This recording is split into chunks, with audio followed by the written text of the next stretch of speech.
शुक्लाम्बरधरं विष्णुं शशिवर्णं चतुर्भुजं प्रसन्नवदनं ध्यायेत् सर्वविघ्नोपशान्तये। गुरुर्ब्रह्मा गुरुर्विष्णु गुरुर्देवो महेश्वरः गुरुः साक्षात् परब्रह्म तस्मै श्रीगुरवे नमः। सरस्वती नमस्तुभ्यं वरदे कामरूपिणी विद्यारम्भं करिष्यामि ಸಿದ್ಧೇರ್ಭವತು ಮೇ ಸದಾ. ಹರಿ ಓಂ. ಎಲ್ಲರಿಗೂ ಶುಭೋದಯ, ಶುಭ ಮುಂಜಾನೆಯ ಪ್ರೀತಿಯಿಂದ ನಮಸ್ಕಾರಗಳು. ನಮ್ಮ ದಿವ್ಯವಾದ, ಭವ್ಯವಾದ, ಅದ್ಭುತವಾದ, ಸುಂದರವಾದ, ಆಕರ್ಷಣೀಯವಾದ, ಮನೋಹರವಾದ, ಪವಿತ್ರವಾದ ನಮ್ಮ ಒಳಗೆ ಇರುವಂತಹ ಈ ದೇವಾಲಯಕ್ಕೆ ಎಲ್ಲರಿಗೂ ಪ್ರೀತಿಯ ಆತ್ಮೀಯ ಸ್ವಾಗತ. ನನ್ನ ಗುರುವಾಗಿರುವ ಕೇರಳದ ಕಾಂಜಂಗಾಡಿನ ಆನಂದಾಶ್ರಮದ ಪಪ್ಪಾ ಸ್ವಾಮಿ ರಾಮದಾಸ್ ಮತ್ತು ನನ್ನ ತಾಯಿ ತಂದೆಯರ ಚರಣಾರವಿಂದಗಳಲ್ಲಿ ಅನಂತ ಪ್ರಣಾಮಗಳು. ಲಲಿತಾ ಸಹಸ್ರನಾಮವನ್ನು ತಿಳಿದುಕೊಳ್ಳುವ ಪ್ರಯತ್ನವನ್ನು ಮಾಡ್ತಾ ಇದ್ದೇವೆ.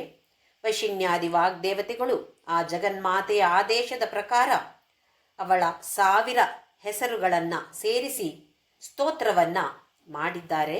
ಲಲಿತಾ ಸಹಸ್ರನಾಮ ಸ್ತೋತ್ರ ಅಂತ ಇದಕ್ಕೆ ಹೆಸರು. ಬ್ರಹ್ಮಾಂಡ ಪುರಾಣದಲ್ಲಿ ವೇದವ್ಯಾಸರು ಇದರ ಬಗ್ಗೆ ಬರೆದಿದ್ದಾರೆ. ಇದರಿಂದಾಗಿ ಇದು ನಮ್ಮ ಕೈಗೆ ಸಿಕ್ಕಿದೆ. ನಾವು ಇದರಲ್ಲಿ ಭಂಡಾಸುರನ ವಧೆಗೋಸ್ಕರ ಅವಳು ಆವಿರ್ಭೂತಳಾದ್ಲು ಅಂತ ಕಲ್ತ್ಕೊಂಡೆವು. ಭಂಡಾಸುರ ಅಂತ ಹೇಳಿದರೆ ಆ ಕಥೆಯಲ್ಲಿ ನೋಡಿದೆವು ನಾವು ಯಾರು ಅಂತ ಹೇಳಿ. ಮನ್ಮಥನನ್ನು ಶಿವ ತನ್ನ 3ನೇ ಕಣ್ಣನ್ನು ತೆರೆದು ಭಸ್ಮ ಮಾಡಿಬಿಟ್ಟಾಗ ಆ ಭಸ್ಮವನ್ನು ಒಂದು ಮುದ್ದೆ ಮಾಡಿ ಅದಕ್ಕೆ ಒಂದು ಜೀವವನ್ನು ಕೊಟ್ಟಾಗ ಬಂದಂತಹ ದೇಹಕ್ಕೆ ಹೆಸರು ಭಂಡಾಸುರ. ಇದು ಕಥೆಯ ಪ್ರಕಾರ. ಆದರೆ ನಮ್ಮ ವಿಶ್ಲೇಷಣೆಯನ್ನು ನಾವು ಮಾಡಿಕೊಳ್ಬೇಕು. ನಾನು ಭಂಡಾಸುರನಾಗಿದ್ದೇನೆಯೇ? ಲಜ್ಜೆ ಇಲ್ಲದೆ ಕೆಲಸವನ್ನು ಮಾಡ್ತಾ ಇದ್ದೇನೆ ಅಂದರೆ ಅಧರ್ಮದ ದಾರಿಯನ್ನು ನಾನು ಹಿಡಿದಿದ್ದೇನಾ? ಅಥವಾ ಬೇಡ, ಅಧರ್ಮ ಬೇಡ, ಅತಿಯಾದ ಆಹಾರವನ್ನು ನಾನು ಸೇವಿಸ್ತಾ ಇದ್ದೇನಾ? ಅತಿಯಾದ ನಿದ್ರೆ, ಆಮೇಲೆ ಸೋಮಾರಿತನ, ಇದು ಎಲ್ಲದರ ಜೊತೆ ಅಹಂಭಾವ, ನಾನು ಅಂತ ಹೇಳೋದು ನನ್ನಲ್ಲಿ ಇದೆಯೋ? ಇದೆಂತ ಆದರೆ ನಾವು ಕೂಡ ಭಂಡಾಸುರರೇ. ಹೇಗೆ ಎಲ್ಲ ದೇವತೆಗಳು, ದೇವಗಣಗಳು, ಋಷಿಗಣಗಳು ಎಲ್ಲರೂ ಸೇರಿ ಆ ಜಗನ್ಮಾತೆಯನ್ನು ಪ್ರಾರ್ಥಿಸಿದಾಗ ಅವಳು ಅಲ್ಲಿ ದೃಷ್ಟಿಗೆ ಗೋಚರವಾಗಿ ತನ್ನ ಸೈನ್ಯದ ಸಮೇತ ಭಂಡಾಸುರನ ಜೊತೆ ಯುದ್ಧವನ್ನು ಮಾಡ್ತಾಳೆ. ಹಾಗೆಯೇ ನಮ್ಮಲ್ಲಿ ಕೂಡ ಈ ಭಂಡಾಸುರ ಇದ್ದಾನೆ ಅಂತ ನಮ್ಮ ಮನಸ್ಸಿಗೆ ಬಂದಾಗ, ನಮ್ಮ ವಿಶ್ಲೇಷಣೆಯನ್ನು ನಾವು ಮಾಡಿಕೊಂಡಾಗ ನಾವು ಕೂಡ ದೈನ್ಯದಿಂದ ಆ ತಾಯಿಯನ್ನು ಪ್ರಾರ್ಥನೆ ಮಾಡಿದರೆ ಖಂಡಿತವಾಗಿಯೂ ಅವಳು ತನ್ನ ಸೈನ್ಯದ ಜೊತೆ, ಸೈನ್ಯ ಅಂದರೆ ಬೇರೆ ಯಾರೂ ಅಲ್ಲ, ಅವಳದ್ದೇ ಬೇರೆ ಬೇರೆ ರೂಪಗಳು ಅಷ್ಟೆ, ಇವರೆಲ್ಲರನ್ನು ಕರೆದುಕೊಂಡು ಬಂದು ನಮ್ಮಲ್ಲಿರುವ ಎಲ್ಲ ದುರ್ಗುಣಗಳನ್ನು ಹೊಡೆದು ಓಡಿಸ್ತಾಳೆ. ಮಂತ್ರಿಣಿಯಾದ ಶ್ಯಾಮಲಾಂಬ, ದಂಡನಾಥಳಾದ ವಾರಾಹಿ, ಇವರಿಬ್ಬರು ಸೇರಿ ನಮ್ಮ ಬೇಕು ಬೇಡಗಳನ್ನು ದೂರ ಮಾಡಿ, ಯಾವುದೋ ಒಂದು ಸಣ್ಣ ದುರ್ಗುಣ ಇದ್ದರೂ ಕೂಡ ಮನಸ್ಸಿನ ಮೂಲೆಯಿಂದ ಅದನ್ನು ಕಿತ್ತು ಒಗೆದು ಬೇರು ಸಮೇತ ಒಗೆದು ಹಾಕ್ತಾರೆ. ಹಾಗೆಯೇ ಜ್ವಾಲಾಮಾಲಿನಿ ನಮ್ಮ ಸುತ್ತ ನಾಮಸ್ಮರಣೆಯ ಕೋಟೆಯನ್ನು ನಾವು ಕಟ್ಟುವಂತೆ ನಮಗೆ ಪ್ರೇರೇಪಣೆಯನ್ನು ಕೊಡ್ತಾಳೆ. ಕೆಲವೊಂದು ಸಲ ಏನೋ ಕಷ್ಟ ಬಂದಾಗಾದರೂ ಓಹೋ ನಾಮಸ್ಮರಣೆ ಮಾಡಬೇಕು ಮಾಡಿ ಅಂತ ಯಾರ ಮೂಲಕವೋ ಹೇಳಿಸ್ತಾಳೆ. ಇದು ನಮಗೆಲ್ಲರಿಗೂ ಅನುಭವಕ್ಕೆ ಬಂದಿರುವಂಥದ್ದು. ಯಾವುದೋ ಕಷ್ಟವೋ ಸಂಕಟದಲ್ಲಿ ಸಿಲುಕಿಕೊಂಡಿದ್ದಾಗ ದೈವ ಮಾನುಷ ರೂಪೇಣ ಅಂತ ಹೇಳಿ ಯಾವುದೋ ಒಂದು ಮನುಷ್ಯ ರೂಪದಲ್ಲಿಯೋ ಅಥವಾ ಯಾವುದೋ ಒಂದು ಪುಸ್ತಕದಲ್ಲಿ ಓದಿದಾಗ ಅಕಸ್ಮಾತ್ತಾಗಿ ಆ ಒಂದು ನಮಗೆ ಬೇಕಾದಂತಹ ಮಾತುಗಳೇ ನಮಗೆ ಸಿಗತ್ತೆ. ಇದು ನನಗೋಸ್ಕರವೇ ಬರೆದಿದ್ದಾರೋ ಏನೋ ಅಂತ ಅನಿಸುವ ಥರದಲ್ಲಿ ನಮಗೆ ಅನುಭವ ಆಗಿರುತ್ತೆ. ಇದೆಲ್ಲವೂ ಅವಳ ಪ್ರೇರೇಪಣೆಯೇ.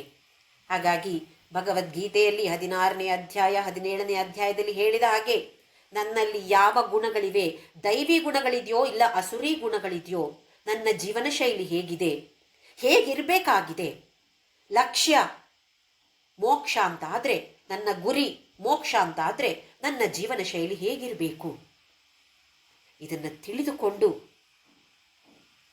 ಅತಿ ದೈನ್ಯದಿಂದ ಆ ಜಗನ್ಮಾತೆಯನ್ನು ಪ್ರಾರ್ಥಿಸಿ ಮುಂದಕ್ಕೆ ಹೋಗೋಣ.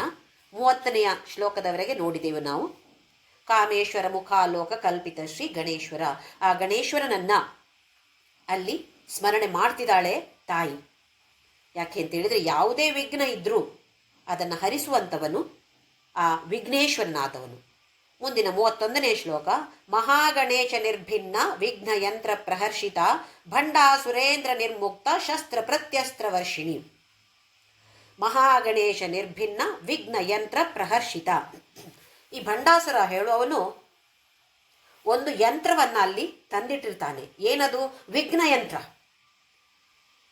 ವೈರಿಗಳಿಗೆ ವಿಘ್ನ ಬರಲಿ, ಯಾವುದೋ ಒಂದು ರೀತಿಯಲ್ಲಿ ವಿಘ್ನ ಬರಲಿ ಯುದ್ಧ ಮಾಡುವಾಗ ಅಂತ ಹೇಳಿ ಒಂದು ಯಂತ್ರವನ್ನ ತಂದು ಅಲ್ಲಿಟ್ಟಿರ್ತಾನೆ. ನಮ್ಮ ಒಳಗೆಯೂ ಇದೆ ಈ ಯಂತ್ರ, ವಿಘ್ನ ಯಂತ್ರ ಒಂದಿದೆ ನಮ್ಮ ಒಳಗಡೆ. ಹಾಗಾಗಿ ಸಾಧನೆ ಮಾಡುವಾಗ ಸ್ವಲ್ಪ ಸ್ವಲ್ಪ ಸ್ವಲ್ಪ ಸ್ವಲ್ಪ ಅದಕ್ಕೆ ಯಾವುದೋ ಒಂದು ರೀತಿಯಲ್ಲಿ ವಿಘ್ನ ಬರ್ತಾ ಇದೆ. ಅದನ್ನು ತೆಗೆದು ಹಾಕುವುದಕ್ಕೋಸ್ಕರ ಮಹಾಗಣೇಶ ನಿರ್ಭಿನ್ನ ವಿಘ್ನ ಯಂತ್ರ ಪ್ರಹರ್ಷಿತ. ಆ ಗಣೇಶ್ವರನನ್ನು ಪ್ರಾರ್ಥನೆ ಮಾಡಿದಾಗ ಅವನಲ್ಲಿ ಬಂದು ಆ ಯಂತ್ರವನ್ನ ಹೊಡೆದು ಹಾಕ್ತಾನೆ. ಅಂದರೆ ಯಾವುದೇ ವಿಘ್ನವು ಬಾರದ ಹಾಗೆ ಆ ರಕ್ಷಣೆಯನ್ನ ಮಾಡುವಂತಹ ಒಂದು ಕರ್ತವ್ಯವನ್ನ ಆ ಗಣೇಶ ಅಲ್ಲಿ ನಿರ್ವಹಿಸ್ತಾನೆ. ತನ್ನ ತಾಯಿಗೆ ತನ್ನ ಕೈಲಾದ ಸಹಾಯವನ್ನ ಮಾಡ್ತಿದ್ದಾನೆ. ಹಾಗಾಗಿ ಅವಳಿಗೆ ಪ್ರಹರ್ಷಿತ, ತುಂಬ ಸಂತೋಷ ಪಡ್ತಿದ್ದಾಳೆ. ಯಾವುದೋ ಚಿಕ್ಕ ಪುಟ್ಟ ವಿಘ್ನ ಬಂದರೂ ಗಣೇಶನ ಮೂಲಕ ಅದನ್ನು ಹರಿಸ್ತಾಳೆ. ಹಾಗಾದರೆ ತಾನಾಗಿ ಹರಿಸ್ಬೋದಾಗಿತ್ತಲ್ವಾ? ಅವಳಿಗೆ ಅಂಥ ಶಕ್ತಿ ಇಲ್ವಾ ಹಾಗಾದ್ರೆ ಅಂತ ನಮಗೆ ಸಂಶಯ ಬರುತ್ತೆ. ಯಾಕೆ ಗಣೇಶ ಬೇಕು? ಇದು ನಮಗೆ ತೋರಿಸೋದಕ್ಕೋಸ್ಕರ. ಯಾವುದೇ ವಿಘ್ನ ಬಂದರೂ ಕೂಡ ಗಣೇಶನ ಪ್ರಾರ್ಥನೆಯನ್ನು ಮಾಡಿ. ಈಗ ವಿಘ್ನ ಬರದೇ ಇರುವ ಹಾಗೆ ಯಾವುದೇ ಕೆಲಸವನ್ನು ಶುರು ಮಾಡುವುದ ಮೊದಲು ಗಣೇಶನ ಪೂಜೆಯನ್ನು ಮಾಡಿ ಅಂಥೇಳಿ ನಮ್ಮಂಥವರಿಗೆ ಈ ಜಗನ್ಮಾತೆ ಸೂಚನೆಯನ್ನು ಕೊಡ್ತಿದ್ದಾಳೆ. ತಾಯಿ ಅಂದರೆ ಹಾಗೆ ತಾನೆ, ಮಕ್ಕಳಿಗೆ ಕಷ್ಟ ಆಗಬಾರ್ದು. ನೋಡು ಮಗ, ಹೀಗೆ ಮಾಡು ನೀನು, ಅಥವಾ ಹೀಗೆ ಮಾಡಬೇಡ ನೀವು ಅಂತ ನಾವು ತಾಯಿ ಆದವಳು ಮಕ್ಕಳಿಗೆ ಹೇಳೋದಿಲ್ವೇ? ಅದೇ ಥರದಲ್ಲಿ ನಮ್ಮೆಲ್ಲರಿಗೂ, ನಾವೆಲ್ಲರೂ ಅವಳ ಮಕ್ಕಳು ತಾನೇ, ನಮಗೆ ಅವಳು ಸೂಚನೆಯನ್ನು ಕೊಡ್ತಿದ್ದಾಳೆ.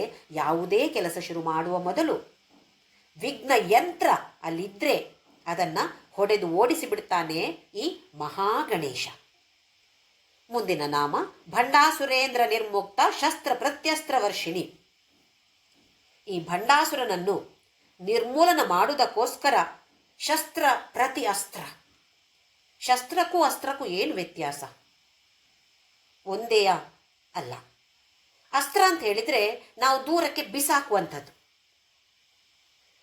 ಶಸ್ತ್ರ ಅಂತ ಹೇಳಿದರೆ ನಮ್ಮ ಕೈಯಲ್ಲೇ ಹಿಡಿದುಕೊಂಡು ನಾವು ಯುದ್ಧ ಮಾಡುವಂಥದ್ದು. ಈಗ ಕತ್ತಿ, ಗುರಾಣಿ ಅಥವಾ ಗದೆ, ಕೋಲು ಇದನ್ನೆಲ್ಲ ಹಿಡ್ಕೊಂಡು ನಾವು, ಬೆತ್ತ ಎಲ್ಲ ಹಿಡ್ಕೊಂಡು ನಾವು ಯುದ್ಧ ಮಾಡ್ತೇವಲ್ಲ, ಇದು ಶಸ್ತ್ರ. ನಮ್ಮ ಕೈಯಲ್ಲಿ ಇರುವಂಥದ್ದು, ಇದ್ದುಕೊಂಡು ನಾವು ಯುದ್ಧ ಮಾಡುವಂಥದ್ದು ಶಸ್ತ್ರ. ಅಸ್ತ್ರ ಅಂತ ಹೇಳಿದರೆ ಅದನ್ನು ಬಿಡುವಂಥದ್ದು, ನಮ್ಮ ಕೈಯಿಂದ ಬಿಟ್ಟು. ಈಗ ನಾವು ಅಟಮ್ ಬಾಂಬ್ ಹಾಕ್ತೀವಿ, ಬಾಂಬ್ ಅಂತ ಹೇಳೋದು ಒಂದು ಅಸ್ತ್ರ. ಬಿಲ್ಲು ಕೂಡ ಬೇರೆ ಬೇರೆ ಅಸ್ತ್ರಗಳಿವೆ ಬಿಲ್ಲಿನಲ್ಲಿ. ಅಂದರೆ ಅದನ್ನು ಉಪಯೋಗ ಮಾಡೋ ಮೊದಲು ಆ ಥರದ ಮಂತ್ರ ಪ್ರಯೋಗ ಮಾಡಿದರೆ ಬೇರೆ ಬೇರೆ ಅಸ್ತ್ರ ಆಗತ್ತೆ. ಇಲ್ಲದ್ರೆ ಬಿಲ್ಲಿಗೇನು ವ್ಯತ್ಯಾಸ ಇಲ್ಲ. ಅಲ್ಲಿ ಬಿಲ್ಲು ಒಂದೇ ಥರ. ಯಾವ ಮಂತ್ರ ಪ್ರಯೋಗ ಮಾಡಿ ನಾವು ಆ ಬಿಲ್ಲನ್ನು ಬಿಡ್ತೇವೋ ಅದರ ಪ್ರಕಾರ ಅದರ ಪರಿಣಾಮ ಬೇರೆ ಬೇರೆ ಇರುತ್ತೆ. ಹಾಗಾಗಿ ಈ ಬಾಣವನ್ನು ಬಿಟ್ಟಾಗ ಬಾಣಕ್ಕೂ ಅಥವಾ ಬಿಲ್ಲನ್ನು ಉಪಯೋಗಿಸಿ ಬಾಣವನ್ನು ಬಿಡುವಂಥದ್ದು, ಇದಕ್ಕೆ ಹೆಸರು ಅಸ್ತ್ರ. ಇಲ್ಲಿ ಭಂಡಾಸುರೇಂದ್ರ ನಿರ್ಮುಕ್ತ ಶಸ್ತ್ರ ಪ್ರತಿ ಅಸ್ತ್ರ ವರ್ಷಿಣಿ. ಅವನೇನು ಕಡಿಮೆನಾ ಭಂಡಾಸುರ? ಅವನ ಹತ್ರ ನಾನಾ ಥರದ ಅಸ್ತ್ರಶಸ್ತ್ರಗಳಿವೆ. ದೊಡ್ಡ ಸೈನ್ಯವೇ ಇದೆ ಅವನ ಜೊತೆಯಲ್ಲಿ. ಅವನನ್ನು ಬೆಂಬಲಿಸುವವರು ಎಷ್ಟು ಜನ ಇದ್ದಾರೆ ನೋಡಿ. ಹಾಗಾದರೆ ಅವರಲ್ಲಿಯೂ ನಾನಾ ಥರದ ಅಸ್ತ್ರಗಳಿವೆ. ಜಗನ್ಮಾತೆಯ ಸೈನ್ಯದಲ್ಲಿಯೂ ನಾನಾ ಥರದ ಅಸ್ತ್ರಗಳಿವೆ. ಅವರ ಅಸ್ತ್ರಕ್ಕೆ ಸರಿಯಾಗಿ ಪ್ರತಿ ಅಸ್ತ್ರ. ಏನು ಹಾಗಂದ್ರೆ ಪ್ರತಿ ಅಸ್ತ್ರ ಅಂತ ಹೇಳಿದರೆ ನಾವು ನಮ್ಮನ್ನು ಯಾರಾದರೂ ಅಪಮಾನ ಮಾಡಿದರೆ ಬೈದರೆ ನಾವೇನು ಮಾಡ್ತೇವೆ? ನಮ್ಮ ಅಸ್ತ್ರ ಏನು? ಮತ್ತೆ ವಾಪಸ್ ಬೈಯೋದು. ಅವ್ರು ನಮಗೆ ಬೈತಾರ, ನಾನು ಬೈತೇನೆ ಅವರನ್ನು. ಇದು ನಮ್ಮ ಪ್ರತಿ ಅಸ್ತ್ರ. ಆದರೆ ಅವಳು ತಾಯಿ ಹಾಗಲ್ಲ. ರಾವಣ ಅಸ್ತ್ರ ಅವನು ಬಿಟ್ಟರೆ ತಾಯಿ ರಾಮನ ಅಸ್ತ್ರ ಬಿಡ್ತಾಳಂತೆ. ಹಿರಣ್ಯಕಶಿಪುವಿನ ಅಸ್ತ್ರ ಅವನು ಬಿಟ್ಟರೆ ಇವಳು ನರಸಿಂಹ ಅಸ್ತ್ರ ಬಿಡ್ತಾಳೆ. ಅಂದರೆ ಇವಳ ಅಸ್ತ್ರಶಸ್ತ್ರಗಳೆಲ್ಲವೂ ಸತ್ವಗುಣ ಪ್ರಧಾನವಾಗಿರುವಂಥದ್ದು. ನಮ್ಮನ್ನು ಯಾರಾದರೂ ಬೈದರೆ ಯಾವ ಥರದ ಅಸ್ತ್ರವನ್ನು ನಾವು ಉಪಯೋಗಿಸಬೇಕು? ಪ್ರೇಮ ಅಸ್ತ್ರ. ನಮ್ಮನ್ನು ಯಾರು ದ್ವೇಷಿಸ್ತಾರೆ ಅಂತ ಆದರೆ ಅದು ನಮ್ಮ ಮೇಲೆ ಬಿಡುವಂಥ ಒಂದು ಅಸ್ತ್ರ ನೋಡಿ. ನಮ್ಮ ಮೇಲೆ ಪರಿಣಾಮ ಬೀಳತ್ತೆ ತಾನೇ ಅದು. ಹಾಗಾದರೆ ನಾವು ಯಾವ ಥರದ ಅಸ್ತ್ರವನ್ನು ಅವರ ಮೇಲೆ ಬಿಡಬೇಕು? ಇನ್ನೊಂದು ದ್ವೇಷಾಸ್ತ್ರ ಬಿಡೋದಾ? ಅಲ್ಲ. ನಾವು ಜಗನ್ಮಾತೆಯ ಹಾಗೆ ಆಗಬೇಕು ಅಂತ ಇದ್ದರೆ ಪ್ರೇಮಾಸ್ತ್ರವನ್ನು ಬಿಡಬೇಕು. ನಾವು ಯಾರು ಹೇಗೆ ಇರಲಿ, ನಾನು ಅವರನ್ನು ಪ್ರೀತಿಸ್ತೇನೆ. ಯಾಕೆ? ಅದಾ ವ್ಯಕ್ತಿಯಲ್ಲ, ವ್ಯಕ್ತಿಯೊಳಗೆ ಇರುವ ಜಗನ್ಮಾತೆ ತಾನೇ. ಹಾಗಾದರೆ ಆ ವ್ಯಕ್ತಿಯನ್ನು ನಾನು ದ್ವೇಷಿಸಿದರೆ ಜಗನ್ಮಾತೆಯನ್ನು ದ್ವೇಷಿಸಿದ ಹಾಗೆ ತಾನೇ ನಮ್ಮ ತಾಯಿಯಂದರೂ ನಾವು ದ್ವೇಷಿಸ್ತೇವ ಯಾವತ್ತಾದರೂ ಕೂಡ? ಈ ಥರದ ಭಾವನೆಗಳನ್ನು ನಾವು ನಮ್ಮಲ್ಲಿ ಬಲವಂತವಾಗಿ ತೆಗೆದುಕೊಂಡು ಬರಬೇಕು. ಆಮೇಲೆ ಅದು ಅಭ್ಯಾಸಕ್ಕೆ ಬಿದ್ದುಬಿಡುತ್ತೆ. ಯಾರು ಏನೇ ಬೈದರೂ ನಾವು ಅವರನ್ನು ಮತ್ತು ಪ್ರೀತಿಸ್ತೇವೆ. ಇದು ಪ್ರತಿ ಅಸ್ತ್ರ ಅಂಥೇಳಿ ಕೋಪವನ್ನು ಕೆಲವೊಂದ್ಸಲ ತೋರಿಸಬೇಕಾಗತ್ತೆ. ಇದನ್ನೇ ಜಗನ್ಮಾತೆ ಮಾಡ್ತಾ ಇರೋದಿಲ್ಲ. ನಿಜವಾಗಿಯೂ ಅವಳಿಗೆ ಭಂಡಾಸುರನ ಮೇಲೆ ಯಾವ ಕ್ರೋಧವೂ ಇಲ್ಲ, ಯಾವ ಕೋಪವೂ ಇಲ್ಲ, ದ್ವೇಷವೂ ಇಲ್ಲ. ಆದರೆ ಅವನನ್ನು ದಾರಿಗೆ ತರಬೇಕು ಅಂತ ಆದರೆ ಕೋಪವನ್ನು ತೋರಿಸಬೇಕಾಗತ್ತೆ. ನಾವು ಇದರ ಉಲ್ಟ, ಹೊರಗಡೆಯಿಂದ ಭಾರಿ ಚಂದಕ್ಕೆ ನಗ್ತಾ ನಗ್ತಾ ನಗ್ತಾ ಮಾತಾಡಿ ಒಳಗಡೆ ಮಾತ್ರ ದ್ವೇಷ ಕಾರ್ತಾ ಇರ್ತೇವೆ. ಇದು ನಮ್ಮ ದೈಹಿಕ ಆರೋಗ್ಯ, ಮಾನಸಿಕ ಆರೋಗ್ಯವನ್ನು ಖಂಡಿತವಾಗಿಯೂ ಕೆಡಿಸುವಂಥದ್ದಿದು. ಒಳಗೆ ಅಂತರಂಗದಲ್ಲಿ ಶುದ್ಧಿ ಇರಬೇಕು. ಯಾವತ್ತೂ ಕೂಡ ಅಂತರಂಗದಲ್ಲಿ ಎಲ್ಲರ ಮೇಲೆಯೂ ಪ್ರೀತಿ ಇರಬೇಕು. ಹೊರಗಡೆಯಿಂದ ತೋರಿಸಬೇಕಾಗತ್ತೆ ಕೆಲವೊಂದು ಸಲ. ಆದರೆ ಅಂತರಂಗದಲ್ಲಿ ಯಾರ ಮೇಲೂ ಸಿಟ್ಟು, ದ್ವೇಷ, ಯಾವುದು ಕೋಪ ಯಾವುದು ಇರದ ಹಾಗೆ ನಾವು ನೋಡಿಕೊಳ್ಬೇಕು. ಇದು ಭಂಡಾಸುರೇಂದ್ರನ ಮುಕ್ತ ಶಸ್ತ್ರ ಪ್ರತ್ಯಸ್ತ್ರ ವರ್ಷಿಣಿಯು. ಕರಾಂಗುಲಿನ ಕೋತ್ಪನ್ನ ನಾರಾಯಣ ದಶಾಕೃತಿ. ಕರ ಅಂಗುಲಿನ, ತನ್ನ ಕಾಲುಗಳಲ್ಲಿರುವ ಬೆರಳಿನ ಉಗುರು, ನಖ, ಅದರಿಂದ ಅವಳು ಏನು ಮಾಡಿದ್ಲು? ನಾರಾಯಣ ದಶಾಕೃತಿ, ದಶಾವತಾರವನ್ನೇ ಸೃಷ್ಟಿ ಮಾಡಿದ್ಲಂತೆ. ಅಂದರೆ ದಶಾವತಾರವನ್ನು ತಿರಸ್ಕಾರ ದೃಷ್ಟಿಯಿಂದ ನೋಡುವಂಥದ್ದು ಅಲ್ಲ, ಅವಳ ಶಕ್ತಿಯನ್ನು ಇಲ್ಲಿ ಹೇಳ್ತಾ ಇರೋದು. ಅವಳ ಕಾಲಿನ ಬೆರಳಿನ ಉಗುರು ಎಷ್ಟು ಶಕ್ತಿ ಅದಕ್ಕೆ ಅಂತ ಹೇಳಿದರೆ, ಆ ಒಂದು ಉಗುರಿನ ಶಕ್ತಿಯಿಂದ ಮಾತ್ರ ಅವಳು ಈ ದಶಾವತಾರವನ್ನು ಸೃಷ್ಟಿ ಮಾಡಿದ್ಲಂತೆ. ಹಾಗಾದರೆ ಅವಳ ಇಡೀ ದೇಹಕ್ಕೆ ಎಷ್ಟು ಶಕ್ತಿ ಇರ್ಬೋದು? ಅಂಥ ಶಕ್ತಿ ನಮ್ಮ ತಾಯಿದು ಅಂತ ಹೇಳೋಕ್ಕೆ ನಮಗೆ ಹೆಮ್ಮೆ ಅಲ್ವೇ? ಹಾಗಾದರೆ ಆ ತಾಯಿಯನ್ನು ಯಾವುದಕ್ಕೆ ಬೇಕಾಗಿ ನಾವು ಬಳಸಿಕೊಳ್ಳಬಹುದು? ಯಾವುದೋ ಸಣ್ಣ ಪುಟ್ಟದು, ನನಗೆ ಹೀಗೆ ಮಾಡಿಕೊಡು, ನನ್ನ ಆರೋಗ್ಯ ಚೆನ್ನಾಗಿರಲಿ, ನನ್ನ ಮಕ್ಕಳಿಗೆ ಹೀಗಾಗಲಿ, ಹೀಗೆ ಅಂತ ಚಿಕ್ಕ ಪುಟ್ಟದ ಕೇಳೋದೆ ಅವಳ ಹತ್ರ. ದೊಡ್ಡದು ಕೇಳಬೇಕು ತಾನೇ ನಾವು ಕೇಳೋದಿದ್ರೆ. ಏನದು ದೊಡ್ಡದು? ಮೋಕ್ಷ, ನನಗೆ ಮೋಕ್ಷ ಕೊಡು, ಇದನ್ನು ನಾವು ಕೇಳಬೇಕು. ಯಾಕೆಂದರೆ ಅಂತಹ ಶಕ್ತಿ ಇರುವಂಥವಳವಳು. ಹಾಗಾಗಿ ಇಲ್ಲಿ ಕಾಲಿನ ಬೆರಳಿನ ಉಗುರಿನಿಂದ ಅವಳು ದಶಾವತಾರವನ್ನು ಸೃಷ್ಟಿ ಮಾಡಿದ್ಲು ಅಂತ ಹೇಳಿದರೆ ಅದು ದಶಾವತಾರವನ್ನು ತಿರಸ್ಕಾರ ದೃಷ್ಟಿಯಿಂದ ನೋಡುವಂಥದ್ದು ಅಲ್ಲ. ಇವಳ ಶಕ್ತಿ ಎಷ್ಟಿದೆ, ಇದರ ಮಹಿಮೆ ಎಷ್ಟಿದೆ ಅಂತ ಹೇಳಿ ಇದನ್ನು ಹೊಗಳಿದ್ದು. ಕರಾಂಗುಲಿನ ಕೋತ್ಪನ್ನ ನಾರಾಯಣ ದಶಾಕೃತಿ, ಮಹಾಪಾಶುಪತಾಸ್ತ್ರಾಗ್ನಿ ನಿರ್ದಗ್ಧಾಸುರ ಸೈನಿಕ. ಪಾಶುಪತ, ಮಹಾಪಾಶುಪತ ಅಂತ ಹೇಳುವ ಅಸ್ತ್ರವನ್ನು ಉಪಯೋಗಿಸಿ ಎಲ್ಲ ಅಸುರರ ಸೈನ್ಯವನ್ನು, ಬಂಡಾಸುರನನ್ನಲ್ಲ ಸೈನ್ಯವನ್ನು ದಗ್ಧ ಮಾಡಿದ್ಲು. ಅಲ್ಲಿ ಎಲ್ಲರನ್ನು ನಾಶ ಮಾಡಿದ್ಲು. ಬಂಡಾಸುರ ಉಳ್ಕೊಂಡಿದ್ದಾನೆ ಇನ್ನೂ ಕೂಡ. ಮಹಾಪಾಶುಪತ ಅಸ್ತ್ರ. ಪಶುಪತಿ, ಪಶು ಅಂತ ಹೇಳಿದರೆ ಪ್ರಾಣಿಗಳು, ಇದಕ್ಕೆ ಪತಿ ಅಂತ ಹೇಳಿದರೆ ಅವರ ವಶದಲ್ಲಿ ಇಟ್ಕೊಂಡಿರುವವರು. ನಮಗೆ ಇಲ್ಲಿ ಪಶು ಅಂತ ಹೇಳಿದರೆ ನಮಗೆಲ್ಲ ಇಂದ್ರಿಯಗಳು. ಪತಿ ಯಾರು? ಅದಕ್ಕೆ ಈ ಮನಸ್ಸು ಮತ್ತು ಬುದ್ಧಿ. ಏನು ಮನಸ್ಸು ಬುದ್ಧಿಗೂ ವ್ಯತ್ಯಾಸ? ಮನಸ್ಸು ಅಂತರ್ಮುಖವಾದರೆ ಅದು ಬುದ್ಧಿ. ಬುದ್ಧಿ ಬಹಿರ್ಮುಖವಾದರೆ ಅದು ಮನಸ್ಸು. ಹೆಚ್ಚು ವ್ಯತ್ಯಾಸ ಏನೂ ಇಲ್ಲ. ಆದರೆ ಬುದ್ಧಿಯನ್ನು ಉಪಯೋಗಿಸಿ ಮನಸ್ಸಿಗೆ ಶಿಕ್ಷಣವನ್ನು ಕೊಟ್ಟಾಗ ಮಾತ್ರ ಈ ಇಂದ್ರಿಯಗಳು ನಮ್ಮ ವಶದಲ್ಲಿರತ್ತೆ. ಶಮ ಅಂತ ಹೆಸರು. ದಮ, ಶಮ ಅಂತ ಹೇಳಿದರೆ ಮನಸ್ಸನ್ನು ನಮ್ಮ ವಶದಲ್ಲಿ ಇಟ್ಟುಕೊಂಡಿರೋದಕ್ಕೆ ಶಮ. ದಮ ಅಂತ ಹೇಳಿದರೆ ನಮ್ಮ ಇಂದ್ರಿಯಗಳನ್ನು ನಮ್ಮ ವಶದಲ್ಲಿ ಇಟ್ಟುಕೊಂಡಿರುವಂಥದ್ದು. ಹಾಗೆ ಪಶುಪತಿ ಅಂತ ಹೇಳಿದ್ರೆ ಇದೆಲ್ಲವನ್ನು ವಶದಲ್ಲಿ ಇಟ್ಟುಕೊಂಡಿರುವಂಥವನು. ನಮಗೆ ಇಲ್ಲಿ ಏನು ಅಂತ ಹೇಳಿದರೆ, ಈ ಪಾಶುಪತ ಅಸ್ತ್ರವನ್ನು ಉಪಯೋಗಿಸಿ ಸೈನಿಕರನ್ನೆಲ್ಲ, ಅಸುರ ಸೈನ್ಯವನ್ನೆಲ್ಲ ನಾಶ ಮಾಡಿದ್ಲು. ಅಂದರೆ ನಮ್ಮ ಇಂದ್ರಿಯಗಳನ್ನು, ಮನಸ್ಸನ್ನು ನಮ್ಮ ಹತೋಟಿಯಲ್ಲಿ ಇಟ್ಟುಕೊಂಡಿದ್ದರೆ ಒಳಗೆ ಇರುವಂತಹ ಎಲ್ಲ ದುರ್ಗುಣಗಳು, ಯಾವುದನ್ನು ನಾವು ಅಸುರಿ ಸಂಪತ್ತು ಅಂತ ಹೇಳ್ತೀವೋ ಅದನ್ನೆಲ್ಲ ನಾಶ ಮಾಡುವಂಥದ್ದು. ಹಾಗಾಗಿ ಇಂದ್ರಿಯಗಳ ಮತ್ತು ಮನಸ್ಸಿನ ಮೇಲೆ ಹತೋಟಿ ಇದು ನಮಗೆ ಬೇಕಾಗಿರುವಂಥದ್ದು, ಅವಶ್ಯವಾಗಿರುವಂಥದ್ದು. ಹಾಗಾಗಿ ಮಹಾಪಾಶುಪತಾಸ್ತ್ರಾಗ್ನಿ ನಿರ್ದಗ್ಧಾಸುರ ಸೈನಿಕ ಅಂತ ಹೇಳಿದ್ರು. ಆಮೇಲೆ ಕಾಮೇಶ್ವರಾಸ್ತ್ರ ನಿರ್ದಗ್ಧ ಸಭಂಡಾಸುರ ಶೂನ್ಯಕ, ಇನ್ನೊಂದು ಅಸ್ತ್ರ ಕಾಮೇಶ್ವರ. ಮೊದಲನೇದು ಪಾಶುಪತ ಅಸ್ತ್ರವನ್ನು ಉಪಯೋಗಿಸಿ ಸೈನ್ಯವನ್ನು ನಾಶ ಮಾಡಿದ್ಲು. ಈಗ ಕಾಮೇಶ್ವರ ಅಸ್ತ್ರವನ್ನು ಉಪಯೋಗಿಸಿ ಭಂಡಾಸುರನ ನಿರ್ಮೂಲನ ಮಾಡಿ ಆ ಶೂನ್ಯಕ ಪಟ್ಟಣವೇ ನಾಶವಾಗಿ ಹೋಯಿತು. ಕಾಮೇಶ್ವರ ಅಸ್ತ್ರ, ಕಾಮಗಳಿಗೆ ಈಶ್ವರನಾದಂಥವನು, ಒಡೆಯನಾದಂಥವನು. ಅಂದರೆ ಕಾಮೇಶ್ವರ ಅಸ್ತ್ರ ಅಂತ ಹೇಳೋದು ಪಾಶುಪತಾಸ್ತ್ರಕ್ಕಿಂತಲೂ ಸ್ವಲ್ಪ ಜಾಸ್ತಿ ಶಕ್ತಿಯನ್ನು ಹೊಂದಿದೆ. ಏನು ಕಾಮೇಶ್ವರ ಅಸ್ತ್ರ ಅಂದರೆ, ಕಾಮ ಅಂತ ಹೇಳಿದರೆ ಕಾಮನೆಗಳು, ನಮಗೆ ಹುಟ್ಟುವಂತಹ ಆಸೆಗಳು. ಆಸೆಗಳು ಬೇಕೇ ಬೇಕು. ಇಲ್ಲ ಅಂತ ಹೇಳಿದರೆ ಜೀವನವೇ ಇಲ್ಲ, ಪ್ರಪಂಚವೇ ಇಲ್ಲ. ಮತ್ತೆ ಆಸೆ ಬೇಕೇ ಬೇಕು ತಾನೆ. ಈ ಪಾಂಡವರು ವನವಾಸದಲ್ಲಿದ್ದಾಗ ಒಂದು ದಿನ ಹೀಗೆ ವಿಮರ್ಶೆ ನಡೀತಾ ಇತ್ತಂತೆ. ಅವಾಗ ಒಂದು ಪ್ರಶ್ನೆ, ಈ ಪ್ರಪಂಚ ಯಾವುದರ ಆಧಾರದ ಮೇಲೆ ನಿಂತಿದೆ ಅಂತ ಒಂದು ಪ್ರಶ್ನೆ ಬಂತಂತೆ. ಭೀಮ ತಟ್ಟನೆ ಉತ್ತರ ಹೇಳದಂತೆ, ಕಾಮ. ಅದಕ್ಕೆ ಉತ್ತರ ಕಾಮ ಅಂತ ಹೇಳಿದ್ರಂತೆ.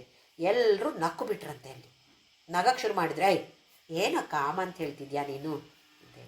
ಅಷ್ಟೊತ್ತಿಗೆ ಅವನು ಒಂದು ಉದಾಹರಣೆ ದ್ವಾರ ಹೇಳ್ತಾನಂತೆ. ನೋಡೀಗ ಎಲ್ಲ ಅಡುಗೆ ಎಲ್ಲ ರೆಡಿಯಾಗಿದೆ, ಆದರೆ ತಿನ್ನಬೇಕು ಅಂತ ಆಸೆಯೇ ಇಲ್ಲ. ಏನು ಪ್ರಯೋಜನ ಹೇಳಿ? ಅಡುಗೆ ಎಲ್ಲ ಮಾಡಿಟ್ಟು ಏನು ಪ್ರಯೋಜನ? ಹಾಗಾದರೆ ಅಲ್ಲಿ ಆಸೆ ಬೇಕು ತಾನೆ. ಅಷ್ಟೊತ್ತಿಗೆ ಎಲ್ಲರೂ ಓಹೋ ಹೌದು ಹೌದು, ಆಸೆ ಬೇಕೇ ಬೇಕು. ಆಸೆ ಇಲ್ಲ ಅಂತೇಳಿ ಆದರೆ ಪ್ರಪಂಚವೇ ಇಲ್ಲ. ಮತ್ತೆ ಆಸೆ ಬೇಕು, ಆದರೆ ಯಾವ ಥರದ ಆಸೆ, ಯಾವ ಥರದ ಕೋರಿಕೆಗಳು ನಮ್ಮಲ್ಲಿ ಹುಟ್ಟಬೇಕು? ಚಿಕ್ಕದಿರುವಾಗ ಇದ್ದಂತಹ ಆಸೆಗಳು ಈಗ ಇಲ್ಲ. ಈಗ ಬೇರೆ ಥರದ ಆಸೆಗಳು ಸಹಜ. ಇದು ಹಾಗೆಯೇ ಲೌಕಿಕ ಕೋರಿಕೆಗಳನ್ನು ಮೀರಿ ಅಧ್ಯಾತ್ಮದಲ್ಲಿ ಆಸೆಗಳು ಹುಟ್ಟಬೇಕು. ಇದು ಕಾಮೇಶ್ವರ. ಈ ಥರದ ಆಸೆಗಳಿದ್ದರೆ ನಮಗೆ ಅವಳು ಜಗನ್ಮಾತೆ ನಮಗೆ ಪ್ರೋತ್ಸಾಹವನ್ನು ಕೊಡ್ತಾಳಂತೆ. ನಮ್ಮ ಮಕ್ಕಳು ಸಹ ಒಂದೇ ಹಾಗೆ ಬಂದು ಅಮ್ಮ ಸಿನಿಮಾಕ್ಕೆ ಹೋಗುವ ಅಂತ ಹೇಳಿದರೆ ಎಷ್ಟು ಸಿನಿಮಾ ಇವತ್ತಾಯಿತು, ನಾಳೆ ಆಯಿತು, ನಾಡಿದ್ದಾಯಿತು, ಎಷ್ಟು ಸಿನಿಮಾ, ಯಾವುದೋ ಒಂದೊಂದು ಸಿನಿಮಾ ಬೇಕು. ಹಾಗೆ ಅಂತೇಳಿ ದಿನಾ ಸಿನಿಮಾಕ್ಕೆ ಹೋಗೋಕ್ಕಾಗತ್ತಾ? ಆಗ ಮಕ್ಕಳು ಕೇಳ್ತಾರಂತೆ, ನೀನು ಮತ್ತೆ ದಿನಾ ರಾಮನಾಮ ಹೇಳು ಹೇಳ್ತಿ? ಕೇಳಲ್ವಾ ಮಕ್ಕಳು ಈ ಥರ? ಸಿನಿಮಾಕ್ಕೆ ಹೋಗೋಕೆ ಬೇಡ ಹೇಳ್ತಿ ನೀನು, ನಾಮಸ್ಮರಣೆ ದಿನಾ ಮಾಡು ಅಂತ ಹೇಳ್ತಿ. ಹಾಗೆ ಆ ಮಕ್ಕಳಿಗೆ ಅರ್ಥವಾಗುವ ರೀತಿಯಲ್ಲಿ ನಾವಿದನ್ನು ಅವರಿಗೆ ಕಲಿಸಿಕೊಡಬೇಕಾಗ್ತದೆ. ಆಸೆ ಬೇಕು, ಯಾವ ಥರದ ಆಸೆಗಳು ಬೇಕು, ಇದನ್ನು ನಾವು ಅರಿತುಕೊಂಡು ನನ್ನಲ್ಲಿ ಯಾವ ಥರದ ಆಸೆಗಳು ಉದ್ಭವ ಆಗ್ತಾ ಇದೆ, ಯಾವುದನ್ನು ನಾನು ಬಿಟ್ಬಿಡಬೇಕು. ಆಸೆ ಇರಲೇಬಾರ್ದು ಅಂತ ಖಂಡಿತವಾಗಿಯೂ ಸಾಧ್ಯನೇ ಇಲ್ಲ. ಯಾವ ಥರದ ಆಸೆಗಳನ್ನು ನಾನು ಪ್ರೋತ್ಸಾಹ ಕೊಡಬೇಕು? ಬರುತ್ತೆ, ಆಸೆಗಳು ಹುಟ್ತಾನೇ ಇರುತ್ತೆ. ಆದರೆ ಯಾವುದಕ್ಕೆ ನಾನು ಗಮನ ಕೊಡಬೇಕು, ಯಾವುದಕ್ಕೆ ಗಮನ ಕೊಡಬಾರ್ದು. ಗಮನ ಕೊಟ್ಟರೆ ಮತ್ತೆ ಸಿಮೆಂಟಿನಾಗೆ ಉಳಿದು ಹೋಗ್ತದೆ ಇಲ್ಲಿ. ಹಾಗಾಗಿ ಯಾವುದಕ್ಕೆ ಗಮನ ಕೊಡೋದೇ ಬೇಡ. ಇದನ್ನು ನಾವು ವಿಚಾರಣೆಯನ್ನು ನಾವು ನಮ್ಮಲ್ಲಿ ಮಾಡ್ತಾ ಇರಬೇಕು. ಇದು ಕಾಮೇಶ್ವರಾಸ್ತ್ರ ನಿರ್ದಗ್ಧ ಸಭಂಡಾಸುರ ಶೂನ್ಯಕ. ಆ ಭಂಡಾಸುರನ ಜೊತೆ ಆ ಶೂನ್ಯಕ ಪಟ್ಟಣವನ್ನೇ ಈ ಜಗನ್ಮಾತೆ ನಾಶ ಮಾಡಿಬಿಟ್ಲು. ಯಾವಾಗ ನಾವು ನಮ್ಮ ಆಸೆಯನ್ನು ನಮ್ಮ ಹತೋಟಿಲಿ ಇಟ್ಕೊಳ್ತೇವೋ ಆಗ ಭಂಡಾಸುರನ ನಾಶ ಆಗ್ಬಿಡತ್ತೆ. ಭಂಡಾಸುರ ಅಂತ ಹೇಳಿದರೆ ಆ ಬೇರೆ ಗುಣಗಳನ್ನು ನೋಡಿದೆವು. ಇನ್ನೊಂದು ದೃಷ್ಟಿಕೋನದಿಂದ ನೋಡೋದಿದ್ರೆ ದ್ವೈತ ಭಾವ, ನಾನು ನೀನು ಬೇರೆ ಅಂತೇಳುವ ಭಾವ ಇದ್ದರೆ ಇದು ಕೂಡ ಭಂಡಾಸುರ. ಹಾಗಾಗಿ ಆ ಜಗನ್ಮಾತೆ ಆ ಥರದ ಭಾವನೆಗಳು ನಮ್ಮಲ್ಲಿದ್ದಂಥ ಭಾವನೆಗಳನ್ನು ಹೊಡೆದು ಓಡಿಸಿ, ಅದಕ್ಕೆ ನಾನಾ ಥರದ ಸೈನಿಕರಿದ್ದಾರೆ ಅಲ್ಲಿ. ಕಾಮ, ಕ್ರೋಧ, ಲೋಭ, ಮೋಹ, ಮದ, ಮಾತ್ಸರ್ಯ ಯಾರೆಲ್ಲ ಇದ್ದಾರೆ, ಅಹಂಕಾರ, ಇವೆಲ್ಲವನ್ನು ಮೊದಲು ನಾಶ ಮಾಡಿ ನಮ್ಮನ್ನು ಸಿದ್ಧ ಮಾಡ್ತಾಳೆ. ಕೊನೆಯದು ಭಂಡಾಸುರ ಅಲ್ಲಿ ಅಹಂಕಾರವನ್ನು ನಾಶ ಮಾಡಿ ಆ ಶೂನ್ಯಕ ಪಟ್ಟಣವನ್ನೇ ನಾಶ ಮಾಡಿ ನಮ್ಮಲ್ಲಿ ಅದ್ವೈತ ಭಾವ, ಅಹಂ ಬ್ರಹ್ಮಾಸ್ಮಿ ಅಂತ ಹೇಳುವ ಅನುಭವ ನಮಗೆ ಬರುವಂತೆ ಈ ಜಗನ್ಮಾತೆ ಮಾಡ್ತಾಳೆ. ಇದು ಕಾಮೇಶ್ವರಾಸ್ತ್ರ ನಿರ್ದಗ್ಧ ಸಭಂಡಾಸುರ ಶೂನ್ಯಕ. ಮುಂದಿನ ಹೆಸರು ಬ್ರಹ್ಮೋಪೇಂದ್ರ ಮಹೇಂದ್ರಾದಿ ದೇವ ಸಂಸ್ಕೃತ ವೈಭವ. ಓಹೋ, ಅವರೆಲ್ಲ ನೋಡ್ತಾ ಇದ್ದಾರೆ, ಅವರೇ ತಾನೇ ಪ್ರಾರ್ಥನೆ ಮಾಡಿರೋದು, ಅಮ್ಮ ತಾಯಿ ನಮ್ಮನ್ನು ಹೇಗಾದರೂ ಬದುಕಿಸು, ಕಾಪಾಡು ನಮ್ಮನ್ನು ಅಂತೇಳಿ ಶರಣು ಹೋದವರು ಈ ದೇವತೆಗಳು, ಋಷಿಗಣಗಳು. ಭಂಡಾಸುರನ ವರ್ತನೆಯಿಂದ ಎಲ್ಲರೂ ತುಂಬ ದುಃಖದಲ್ಲಿದ್ದರು. ಹಾಗಾಗಿ ಆ ತಾಯಿಯನ್ನು ಪ್ರಾರ್ಥನೆ ಮಾಡಿದಾಗ ಅವಳು ಬಂದು ಯುದ್ಧವನ್ನು ಮಾಡಿ ಅವನ ಸಂಹಾರವನ್ನು ಮಾಡಿದ್ದಕ್ಕೆ ಇವರೆಲ್ಲ ತುಂಬ ಸಂತೋಷದಿಂದ ಬ್ರಹ್ಮ, ಉಪೇಂದ್ರ, ಮಹೇಂದ್ರ, ಆದಿದೇವ ಎಲ್ಲರೂ ಕೂಡ ಸೇರಿ ಅವಳನ್ನು ಸ್ತುತಿ ಮಾಡಿದ್ಲು. ವೈಭವೋಪೇತವಾಗಿ ಸ್ತುತಿಯನ್ನು ಮಾಡಿದರು. ಅಂದರೆ ಕೃತಜ್ಞತೆಯನ್ನು ಸೂಚಿಸುವಂಥದ್ದು. ನಾವು ನಮ್ಮ ಕೋರಿಕೆಗಳನ್ನು ಲಿಸ್ಟನ್ನು ಕೊಡ್ತಾನೇ ಇರ್ತೀವಿ. ಹಾಗೆ ಕೆಲವು ಕೋರಿಕೆಗಳನ್ನಾದರೂ ಅವಳು ತೀರಿಸ್ತಾಳೆ. ಎಲ್ಲವನ್ನೂ ತೀರಿಸದೇ ಇರ್ಬೋದು, ಕೆಲವನ್ನು ತೀರಿಸಿದ್ರೆ ನಮಗೆ ಅದರ ಜ್ಞಾಪಕ ಇದೆಯಾ? ಕೃತಜ್ಞತೆಯನ್ನು ಸೂಚಿಸ್ತೇವ ನಾವು? ನಾನು ಕೇಳಿದೆ ತಾಯಿ, ನನಗಿದು ಕೊಟ್ಟೆ, ನೀನು ಥ್ಯಾಂಕ್ಸ್ ಅಂತ ಹೇಳೋದಿದೆಯಾ? ಅಷ್ಟೊತ್ತಿಗೆ ನಮಗೆ ಪುರುಸೊತ್ತಿಲ್ಲ, ನಮಗೆ ಬೇರೆ ಕೋರಿಕೆಗಳಲ್ಲಿ ಹುಟ್ಟಿಕೊಂಡಿರುತ್ತೆಲ್ಲ, ಮತ್ತೆ ಇದನ್ನು ಕೊಡು ಅಂತ ಕೇಳಬೇಕು ತಾನೇ ಅವಳ ಹತ್ರ. ಹಾಗಾಗಿ ಈ ನಾಮ ನಮಗೇನು ಸೂಚಿಸುತ್ತೆ ಅಂತ ಹೇಳಿದರೆ ಕೃತಜ್ಞತೆ. ಏನೆಲ್ಲ ತಾಯಿ ನಮಗೆ ಕೊಟ್ಟಿಲ್ಲ, ಅದ್ಭುತವಾದ ಪ್ರಪಂಚವನ್ನು ಕೊಟ್ಟಿದ್ದಾಳೆ, ಮಾನವ ಜನ್ಮವನ್ನು ನಮಗೆ ಕೊಟ್ಟಿದ್ದಾಳೆ. ಇದಕ್ಕಿಂತ ಉತ್ತಮವಾದ ಜನ್ಮ ಇನ್ನಿಲ್ಲ. ಆದರೆ ಇದನ್ನು ಸರಿಯಾಗಿ ಉಪಯೋಗಿಸಿಕೊಂಡು ಹೋಗುವಂಥದ್ದು ನಮ್ಮ ಕರ್ತವ್ಯ. ಇನ್ನೂ ಉತ್ತಮವಾದ ಜನ್ಮ ಬಂದು ಕೊನೆಗೆ ಈ ಜನ್ಮ ಮರಣದ ಚಕ್ರವ್ಯೂಹದಿಂದ ಹೊರಗಡೆ ಬರುವಂಥದ್ದು ನಮ್ಮ ಲಕ್ಷ್ಯ ಈಗ. ಹಾಗಾಗಿ ಅವಳಿಗೆ ಕೃತಜ್ಞತೆಯನ್ನು ಸೂಚಿಸ್ತಿದ್ದಾರೆ ಬ್ರಹ್ಮ, ಉಪೇಂದ್ರ, ಮಹೇಂದ್ರ ಎಲ್ಲರೂ ಕೂಡ. ಹರನೇತ್ರಾಗ್ನಿ ಸಂದಗ್ಧ ಕಾಮ ಸಂಜೀವನೌಷಧಿ ಅಂತ ಹೇಳೋದು ಮುಂದಿನ ನಾಮ ಹೆಸರು. ಹರನೇತ್ರ ಅಗ್ನಿ ಸಂದಗ್ಧ ಕಾಮ, ಮನ್ಮಥನನ್ನ ಹರನ ನೇತ್ರಾಗ್ನಿ, ಆ ಪರಶಿವನ ನೇತ್ರಾಗ್ನಿಯಿಂದ ಭಸ್ಮವಾಗಿ ಹೋಗಿದ್ದಾನೆ ಕಾಮ ಅಂದರೆ ಮನ್ಮಥ. ಅವನ ಹೆಂಡತಿಯಾದ ರತಿ ಅಲ್ಲಿ ಅಳ್ತಾ ಕೂತಿದ್ದಾಳೆ, ವಿಲಾಪ ಮಾಡ್ತಿದ್ದಾಳೆ. ಈ ತಾಯಿಯನ್ನು ಬಂದು ಬೇಡ್ತಿದ್ದಾಳೆ, ನನ್ನ ಗಂಡನನ್ನು ಬದುಕಿಸಿಕೊಡು ಅಂತ ಹೇಳಿ. ಹಾಗಾಗಿ ತಾಯಿಯಾದವಳಿಗೆ ಎಷ್ಟೊಂದು ಪ್ರೀತಿ, ಎಷ್ಟೊಂದು ಕರುಣೆ. ಹಾಗಾಗಿ ಸಂಜೀವನ ಔಷಧಿಯನ್ನು ಉಪಯೋಗಿಸಿ ಅವನನ್ನು ಮತ್ತೆ ಅವನಿಗೆ ಜೀವ ಬರುವಂತೆ ಮಾಡ್ತಾಳೆ ಈ ಮಹಾತಾಯಿ. ಆದರೆ ದೇಹ ಇಲ್ಲ, ಅನಂಗ, ಅವನು ಅಂಗ ಇಲ್ಲದವನು. ಇದ್ದ ದೇಹ ಭಸ್ಮ ಆಗಿ ಹೋಗಿದೆ. ಆದರೆ ಈಗ ಅವನು ಹೇಗಿದ್ದಾನೆ ನಮ್ಮ ಜೊತೆ ಮನ್ಮಥ? ಕಣ್ಣಿಗೆ ಕಾಣೋದೇ ಇಲ್ಲ, ಯಾಕೆಂದರೆ ದೇಹ ಇಲ್ಲ ಅವನಿಗೆ, ಅನಂಗನಾಗಿದ್ದಾನೆ. ದೇಹ ಇಲ್ಲದವನು ಈಗ ಮನ್ಮಥನಾಗಿ ನಮ್ಮ ಕಣ್ಣಿಗೆ ಕಾಣದೆ ನಮ್ಮ ಜೊತೆಯಲ್ಲಿ ಇರ್ತಿದ್ದಾನೆ. ಹಾಗಾಗಿ ನಮಗೆ ಕಾಮನೆಗಳ ಉದ್ಭವ ಆಗ್ತಾನೆ ಇರುತ್ತೆ. ಹರನೇತ್ರಾಗ್ನಿ ಸಂದಗ್ಧ ಕಾಮ ಸಂಜೀವನ ಔಷಧಿ. ಇಲ್ಲಿ ಮನ್ಮಥನನ್ನು ಕೊಂದು ಮತ್ತೆ ಪುನರುಜ್ಜೀವನ ಕೊಟ್ಟಿದ್ದಾಳೆ. ಪುನರುಜ್ಜೀವನ ಅಂತ ಹೇಳಿದ್ವಿ, ಮಾಡಿದಾಳೆ ಅಂತ. ಆದರೆ ಮನ್ಮಥ ಅಂತ ಹೇಳೋದು ಅವಿದ್ಯ, ನಮ್ಮ ಅಜ್ಞಾನ. ಅಜ್ಞಾನವನ್ನು ನಾಶ ಮಾಡಿ ನಮಗೆ ಈಗ ಮತ್ತೆ ಜ್ಞಾನವನ್ನು ಕೊಡ್ತಾಳೆ. ನಮ್ಮಲ್ಲಿಯೂ ಎಷ್ಟೊಂದು ಕೋರಿಕೆಗಳಿತ್ತು, ಆ ಥರದ ಕೋರಿಕೆಗಳನ್ನೆಲ್ಲ ಭಸ್ಮ ಮಾಡಿ ಸುಟ್ಟು ಬೂದಿ ಮಾಡಿ ಈಗ ನಮಗೆ ಪುನರುಜ್ಜೀವನ ಅಂತ ಹೇಳಿದರೆ ಇಲ್ಲಿ ಜ್ಞಾನವನ್ನು ನಮಗೆ ಕೊಡ್ತಿದ್ದಾಳೆ ಈ ಜಗನ್ಮಾತೆ. ಈ ನಾಮದ ಜೊತೆಯಲ್ಲಿ 2ನೇ ಅಧ್ಯಾಯ ಮುಗ್ದೋಯಿತು. ಭಗವದ್ಗೀತೆಯಲ್ಲಿ 18 ಅಧ್ಯಾಯ ಇದ್ದ ಹಾಗೆ ಈ ಲಲಿತಾ ಸಹಸ್ರನಾಮದಲ್ಲಿ ಕೂಡ 18 ಅಧ್ಯಾಯಗಳಿವೆ. ಅದಕ್ಕೆ ಹೆಸರುಗಳು ಇವೆ. 1ನೆಯ ಅಧ್ಯಾಯಕ್ಕೆ ಹೆಸರು ತ್ರಿಪುರ ಸೌಂದರ್ಯ. ಆಮೇಲೆ 2ನೇ ಅಧ್ಯಾಯದ ಹೆಸರು ದೇವಿ ಪರಾಕ್ರಮ. ಈಗ ಭಂಡಾಸುರನ ವಧೆ ಆದದ್ದು ದೇವಿ ಪರಾಕ್ರಮ ಯೋಗ. ಮುಂದಿನ 3ನೆಯ ಅಧ್ಯಾಯ ಈಗ ಮೊದಲಾಗತ್ತೆ. ಇದಕ್ಕೆ ಕೂಟತ್ರಯ ನಿರೂಪಣ ಯೋಗ ಅಂತ ಹೆಸರು. ಕೂಟತ್ರಯ ನಿರೂಪಣ ಯೋಗ. ಶ್ಲೋಕ 34ರ ಅರ್ಧ. ಶ್ರೀಮದ್ ವಾಗ್ಭವಕೂಟೈಕ ಸ್ವರೂಪ ಮುಖ ಪಂಕಜ. ಇಲ್ಲಿದ್ದ ಅವಳ ಮಂತ್ರ ರೂಪದ ವರ್ಣನೆ ಶುರುವಾಗತ್ತೆ. ಅಂದರೆ ಸೂಕ್ಷ್ಮ ರೂಪ. ಇಷ್ಟರವರೆಗೆ ಸ್ಥೂಲ ಶರೀರ ಹೇಗಿದೆ ಅದರ ವರ್ಣನೆ ಎಲ್ಲ ಆಯಿತು. ತಲೆಯಿಂದ ಕಾಲುವರೆಗೆ, ಕಾಲ ಉಗುರಿನವರೆಗೆ ವರ್ಣನೆ ಮಾಡಿ ಆ ರೂಪದಲ್ಲಿ ಅವಳು ಭಂಡಾಸುರನ ವಧೆಯನ್ನೆಲ್ಲ ಮಾಡಿದ್ಲು. ಈಗ ಸೂಕ್ಷ್ಮ ರೂಪದಲ್ಲಿಯೂ 3 ಘಟ್ಟದಲ್ಲಿದೆ, 3 ಲೆವೆಲ್. ಒಂದು ಸೂಕ್ಷ್ಮ ರೂಪ, ಇದು ಕೂಟ ಅಂದರೆ ಮಂತ್ರರೂಪ. ಆಮೇಲೆ ಅದರಿಂದ ಮುಂದಕ್ಕೆ ಹೋಗಿ ಇನ್ನೂ ಸ್ವಲ್ಪ ಜಾಸ್ತಿ ಸೂಕ್ಷ್ಮವಾಗಿರುತ್ತೆ, ಇದು ಕಾಮಕಲಾ ರೂಪ ಅಂತ ಹೇಳಿ. ಆಮೇಲೆ ಅತೀ ಸೂಕ್ಷ್ಮವಾದದ್ದು ಅಂತ ಹೇಳಿದರೆ ಕುಂಡಲಿನಿ ಶಕ್ತಿ. ಇದೆಲ್ಲದರ ವರ್ಣನೆಯು ಆಮೇಲೆ ಬರುತ್ತೆ ನಮಗೆ. ಈಗ ನೋಡೋಣ ಇದರಲ್ಲಿ ಶ್ರೀಮದ್ ವಾಗ್ಭವ ಕೂಟೈಕ ಸ್ವರೂಪ ಮುಖ ಪಂಕಜ. ವಾಗ್ಭವ ಕೂಟ, ಮುಖ ಪಂಕಜ. ಮುಖ ಅಂತ ಹೇಳುವ ಈ ಕಮಲ ಅಥವಾ ತಾವರೆ ಆಗಿರುವ ಮುಖ, ಇದಕ್ಕೆ ಹೆಸರು ವಾಗ್ಭವ ಕೂಟ. ವಾಕ್ ಅಂತ ಹೇಳಿದ್ರೆ ಮಾತು ಭವಿಸುವಂಥದ್ದು, ಅದು ಮುಖದಲ್ಲಿ. ಶ್ರೀಮತ್ ನೋಡಿ, ಅದು ಪುರುಷಲಿಂಗ ಆದರೆ, ಪುಲ್ಲಿಂಗ ಆದರೆ ಶ್ರೀಮಾನ್, ಸ್ತ್ರೀಲಿಂಗ ಆದರೆ ಶ್ರೀಮತಿ. ಅದೇ ನಪುಂಸಕ ಲಿಂಗ ಆದರೆ ಶ್ರೀಮತ್ ನಗರ ನಾಯಿಕ, ಶ್ರೀಮತ್ ಭಾಗವತ. ಹಾಗೆ ಶ್ರೀಮತ್ ವಾಗ್ಭವ ಕೂಟ. 3 ಕೂಟಗಳಿವೆ. ಇದರನ್ನ 3 ಕೂಟಗಳಾಗಿ ವಿಂಗಡಿಸಿದ್ದಾರೆ.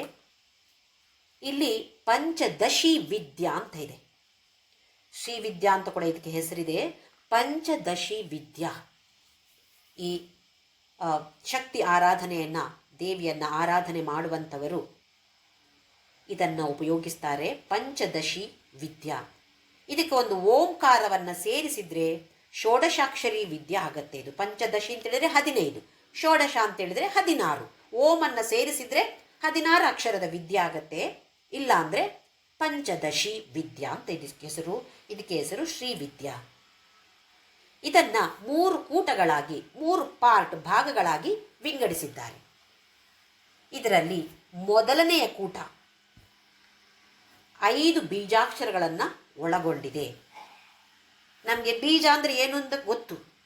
ಒಂದು ಮರದ ಬೀಜ, ಕೈಬೇವಿನ ಮರದ ಒಂದು ಬೀಜವನ್ನು ನೋಡಿದರೆ ಇದು ಸ್ವಲ್ಪ ವರ್ಷಗಳಾದ ಮೇಲೆ ಒಂದು ದೊಡ್ಡ ಮರ ಆಗತ್ತೆ ಅಂತೇಳೋ ಭಾವನೆ ಬರುತ್ತಾ ನಮಗೆ?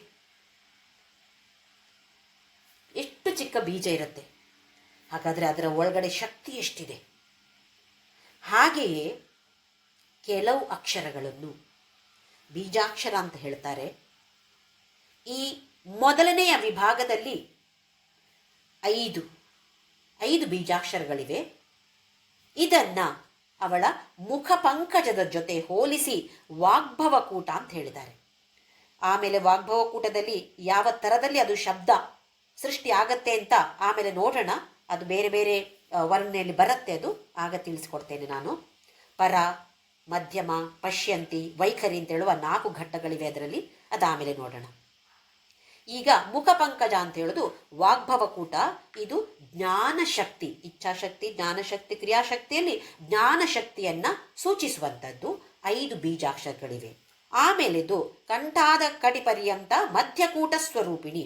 ಕಂಠದಿಂದ ಕೆಳಗಡೆ ಕಟಿಯವರೆಗೆ, ಸೊಂಟದವರೆಗೆ ಇರುವಂಥ ಈ ಭಾಗ ಎರಡನೆಯ ಭಾಗ. ಇದು ಕಂಠಾದ ಕಟಿ ಪರ್ಯಂತ ಮಧ್ಯಕೂಟ ಸ್ವರೂಪಿಣಿ. ಇದಕ್ಕೆ ಮಧ್ಯಮ ಕೂಟ ಅಂತ ಹೆಸರು. ಇದರಲ್ಲಿ 6 ಬೀಜಾಕ್ಷರಗಳಿವೆ. ಇದಕ್ಕೆ ಇಚ್ಛಾಶಕ್ತಿಯ ಪ್ರೇರಣೆ. ಇದು ಇಚ್ಛಾಶಕ್ತಿಗೆ ಪ್ರೇರಣೆ ಕೊಡುವಂತಹ ಭಾಗ ಮಧ್ಯಮ ಕೂಟ. ವಾಗ್ಭವ ಕೂಟ ಒಂದನೆಯದು, ಎರಡನೆಯದು ಮಧ್ಯಮ ಕೂಟ. ಕಂಠಾದ ಕುತ್ತಿಗೆಯಿಂದ ಕೆಳಗೆ ಸೊಂಟದವರೆಗೆ ಇರುವಂತಹ ಭಾಗಕ್ಕೆ ಮಧ್ಯಮ ಕೂಟ ಅಂತ ಹೆಸರು. ಶಕ್ತಿಕೂಟೈಕ ತಾಪನ್ನ ಕಟ್ಯದೋ ಭಾಗಧಾರಿಣಿ. ಕಟಿಯಿಂದ ಅಧೋ ಭಾಗ. ಕಟಿ ಅಂತ ಹೇಳಿದ್ರೆ ಸೊಂಟ, ಸೊಂಟದಿಂದ ಕೆಳಗಿನ ಭಾಗ, ಕಾಲಿನ ಪಾದದವರೆಗೆ ಇರುವಂತಹ ಭಾಗ, ಇದಕ್ಕೆ ಶಕ್ತಿಕೂಟ ಅಂತ ಹೆಸರು. ಶಕ್ತಿಕೂಟೈಕ ತಾಪನ್ನ ಕಟ್ಯದೋ ಭಾಗಧಾರಿಣಿ. ಇದರಲ್ಲಿ 4 ಬೀಜಾಕ್ಷರಗಳು. 5 + 6 + 4 15 ಬೀಜಾಕ್ಷರಗಳು ಇದೆ. ಇದಕ್ಕೆ ಹೆಸರು ಪಂಚದಶಿ ವಿದ್ಯಾ ಅಥವಾ ಶ್ರೀವಿದ್ಯಾ ಅಂತ ಹೆಸರು. ಈ ಬೀಜಾಕ್ಷರಗಳು ಏನು ಅಂತ ಬೇಕಿದ್ರೆ ಹೇಳ್ಬೋದು, ಆದರೆ ಅದರ ಬಗ್ಗೆ, ಬೀಜಾಕ್ಷರಗಳ ಬಗ್ಗೆ ನಾನು ವರ್ಣನೆಯನ್ನು ಏನು ಮಾಡೋದಿಲ್ಲ. ಆಮೇಲೆ ಅದನ್ನು ಕಲಿತುಕೊಳ್ಬೇಕು ಅಂತ ಆದರೆ ಅದು ಗುರುಮುಖೇನ ಮಾತ್ರ ಆಗಬೇಕು. ಯಾರಾದರೂ ಗುರುವಿನ ಮೂಲಕ ಮಾತ್ರ ಅದರ ಮಂತ್ರೋಪದೇಶ ಆಗಿ ಆಮೇಲೆ ಮಾತ್ರ ಅದರ ಆಚರಣೆಯನ್ನು ಮಾಡಬೇಕು. ಇಲ್ಲದಿದ್ದರೆ ಅನಾಹುತಗಳೇ ಆಗುವಂಥ ಅವಕಾಶ ಜಾಸ್ತಿ. ಹಾಗಾಗಿ ಅದರ ಬಗ್ಗೆ ಹೆಚ್ಚು ಗಮನ ಬೇಡ ನಮಗೆ. 3 ಕೂಟಗಳಿವೆ: ವಾಗ್ಭವ ಕೂಟ, ಮಧ್ಯಮ ಕೂಟ, ಶಕ್ತಿಕೂಟ. ಇದು ಮಂತ್ರ ರೂಪವನ್ನು, ಈ ಜಗನ್ಮಾತೆಯ ಸ್ಥೂಲ ರೂಪ ಆಯಿತು, ಸೂಕ್ಷ್ಮ ರೂಪದಲ್ಲಿ ಮಂತ್ರ ರೂಪವನ್ನು ತೋರಿಸ್ತಾ ಇದೆ. ಅಂದರೆ ಪಂಚದಶಿ ವಿದ್ಯೆಯನ್ನು ಸೂಚಿಸ್ತಾ ಇದೆ. ಆಮೇಲೆ ಮೂಲ ಮಂತ್ರಾತ್ಮಿಕ, ಮೂಲ ಕೂಟತ್ರಯ ಕಲೇವರ, ಮೂಲ ಮಂತ್ರ ಆತ್ಮಿಕ. ಅವಳು ಮೂಲ ಮಂತ್ರಕ್ಕೆ ಆತ್ಮಿಕಳು. ಇಲ್ಲಿ ಮೂಲ ಮಂತ್ರ ಅಂತ ಹೇಳಿದರೆ ವೇದವೂ ಬಂತು. ವೇದದಲ್ಲಿರುವಂಥದ್ದು ಎಲ್ಲ ಮಂತ್ರಗಳು. ಅದಕ್ಕೆಲ್ಲ, ವೇದಕ್ಕೆಲ್ಲ ತಳಹದಿ ಯಾರು, ಆಧಾರ ಯಾರು? ಜಗನ್ಮಾತೆ. ಹಾಗಾಗಿ ಮೂಲ ಅಂತ ಬಂತು, ಮೂಲ ಮಂತ್ರಾತ್ಮಿಕ ಅಂತ. ಇನ್ನೊಂದು ಈ ಶ್ರೀವಿದ್ಯಾ, ಪಂಚದಶಿ ವಿದ್ಯಕ್ಕೂ ಕೂಡ ಹೆಸರು ಮೂಲ ಮಂತ್ರ ಅಂತ ಇದೆ. ಹಾಗಾಗಿ ಮೂಲ ಮಂತ್ರಾತ್ಮಿಕ, ಮೂಲ ಕೂಟತ್ರಯ ಕಲೇವರ. ಕೂಟತ್ರಯ ಕಲೇವರ, ಕೂಟತ್ರಯ ಅಂತ ಹೇಳಿದ್ರೆ 3 ಕೂಟಗಳಿವೆ ಅಂತ ನಾವು ನೋಡಿದ್ದೇವೆ. ಈಗ ಕಳೇಬರ, ಕಳೇವರ, ಕಳೇಬರ ನಾವು ಉಪಯೋಗಿಸ್ತೀವಿ. ಕಳೇಬರ ಅಂತ ಯಾವಾಗ? ಹೆಚ್ಚಾಗಿ ಇದನ್ನು ಉಪಯೋಗಿಸುವುದು ಶವಕ್ಕೆ, ಜೀವ ಇಲ್ಲದೆ ಇರುವಂತಹ ದೇಹಕ್ಕೆ ನಾವು ಹೆಚ್ಚಾಗಿ ಉಪಯೋಗಿಸುವಂಥದ್ದು ಕಳೇಬರ. ನಿಜವಾಗಿ ಶವ ಮಾತ್ರ ಅಲ್ಲ ಕಳೇಬರ, ನಮ್ಮದು ಕೂಡ, ಇದು ಕೂಡ ಕಳೇಬರವೇ. ಕಳೇಬರ ಇರ್ಬೋದು, ಕಳೇಬರ ಕೂಡ, ಎರಡು ಕೂಡ ಸರಿ. ದೇಹಕ್ಕೆ ಒಂದು ಹೆಸರು, ಒಂದು ಉಪಯೋಗಿಸುವಂತಹ ಒಂದು ಪದ ಕಳೇಬರ. ಇನ್ನೊಂದು ಕಳೇಬರ ಅಂತ ಹೇಳಿದ್ರೆ ಪುಡಿ, ಪುಡಿಗೆ ಕೂಡ ಕಳೇಬರ ಅಂತ ಹೆಸರಿದೆ. ಹಾಗಾದರೆ ಈ ದೇಹ ಒಂದು ದಿನ ಪುಡಿಯಾಗಿ ಹೋಗುತ್ತೆ ಅಲ್ವೇ?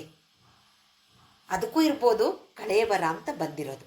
ಅಂದರೆ ಅರ್ಥ, ಒಂದು ದೇಹ ಅಂತ ಅರ್ಥ ಇದೆ, ಇನ್ನೊಂದು ಪುಡಿ ಅಂತ ಕೂಡ ಅರ್ಥ ಇದೆ. ಯಾವ ಥರದಲ್ಲಿದೆ? ಕೂಟತ್ರಯ, 3 ಕೂಟಗಳಿರುವಂತಹ ದೇಹ.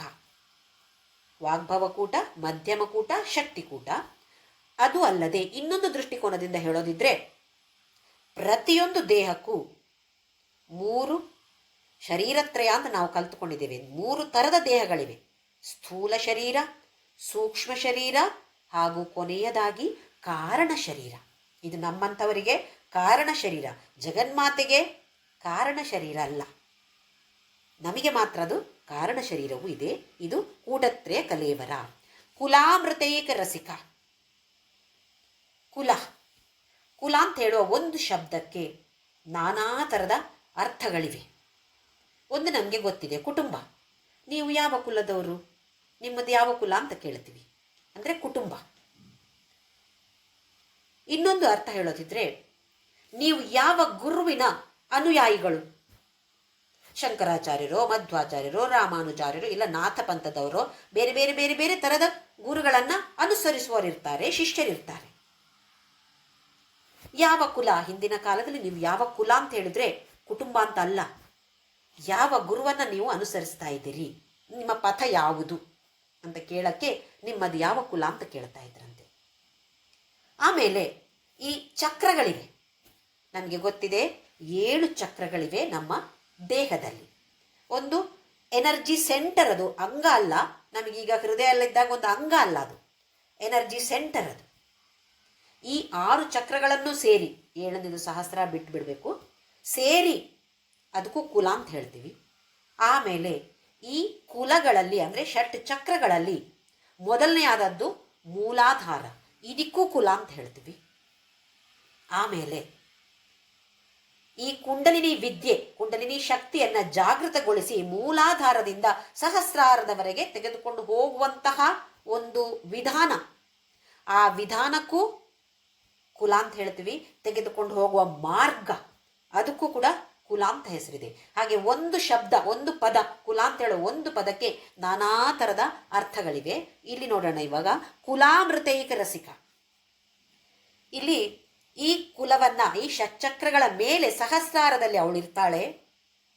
ಈ ನಮ್ಮ ಕುಂಡಲಿನಿ ಶಕ್ತಿ ಮೂಲಾಧಾರದಿಂದ ಸಹಸ್ರಾರಕ್ಕೆ ಹೋದಾಗ ಅಲ್ಲಿ ಅಮೃತ ಸಿಂಚನ ಆಗತ್ತೆ. ಸುಧಾ ಆದಿಶಂಕರಾಚಾರ್ಯರು ಸೌಂದರ್ಯಲಹರಿಯಲ್ಲಿ ಕೂಡ ಇದರ ಬಗ್ಗೆ ಬರೆದಿದ್ದಾರೆ. ಹೇಗೆ ಸಿಂಚನ ಆಗತ್ತೆ, ನಮ್ಮಲ್ಲಿ ದೇಹದಲ್ಲಿ 72,000 ನಾಡಿಗಳಿವೆ ಅಂತೆ. ಈ ಎಲ್ಲ ನಾಡಿಗಳಿಗೂ ಅಮೃತ ಸಿಂಚನ ಆಗತ್ತೆ. ಯಾವಾಗ ಈ ಕುಂಡಲಿನಿ ಮೂಲಾಧಾರದಿಂದ ಹೊರಟು ಈ ಸಹಸ್ರಾರವನ್ನು ತಲುಪಿದಾಗ. ಅಷ್ಟು ಸುಲಭದಲ್ಲಿ ಏನು ತಲುಪೋದಿಲ್ಲ ಅದು.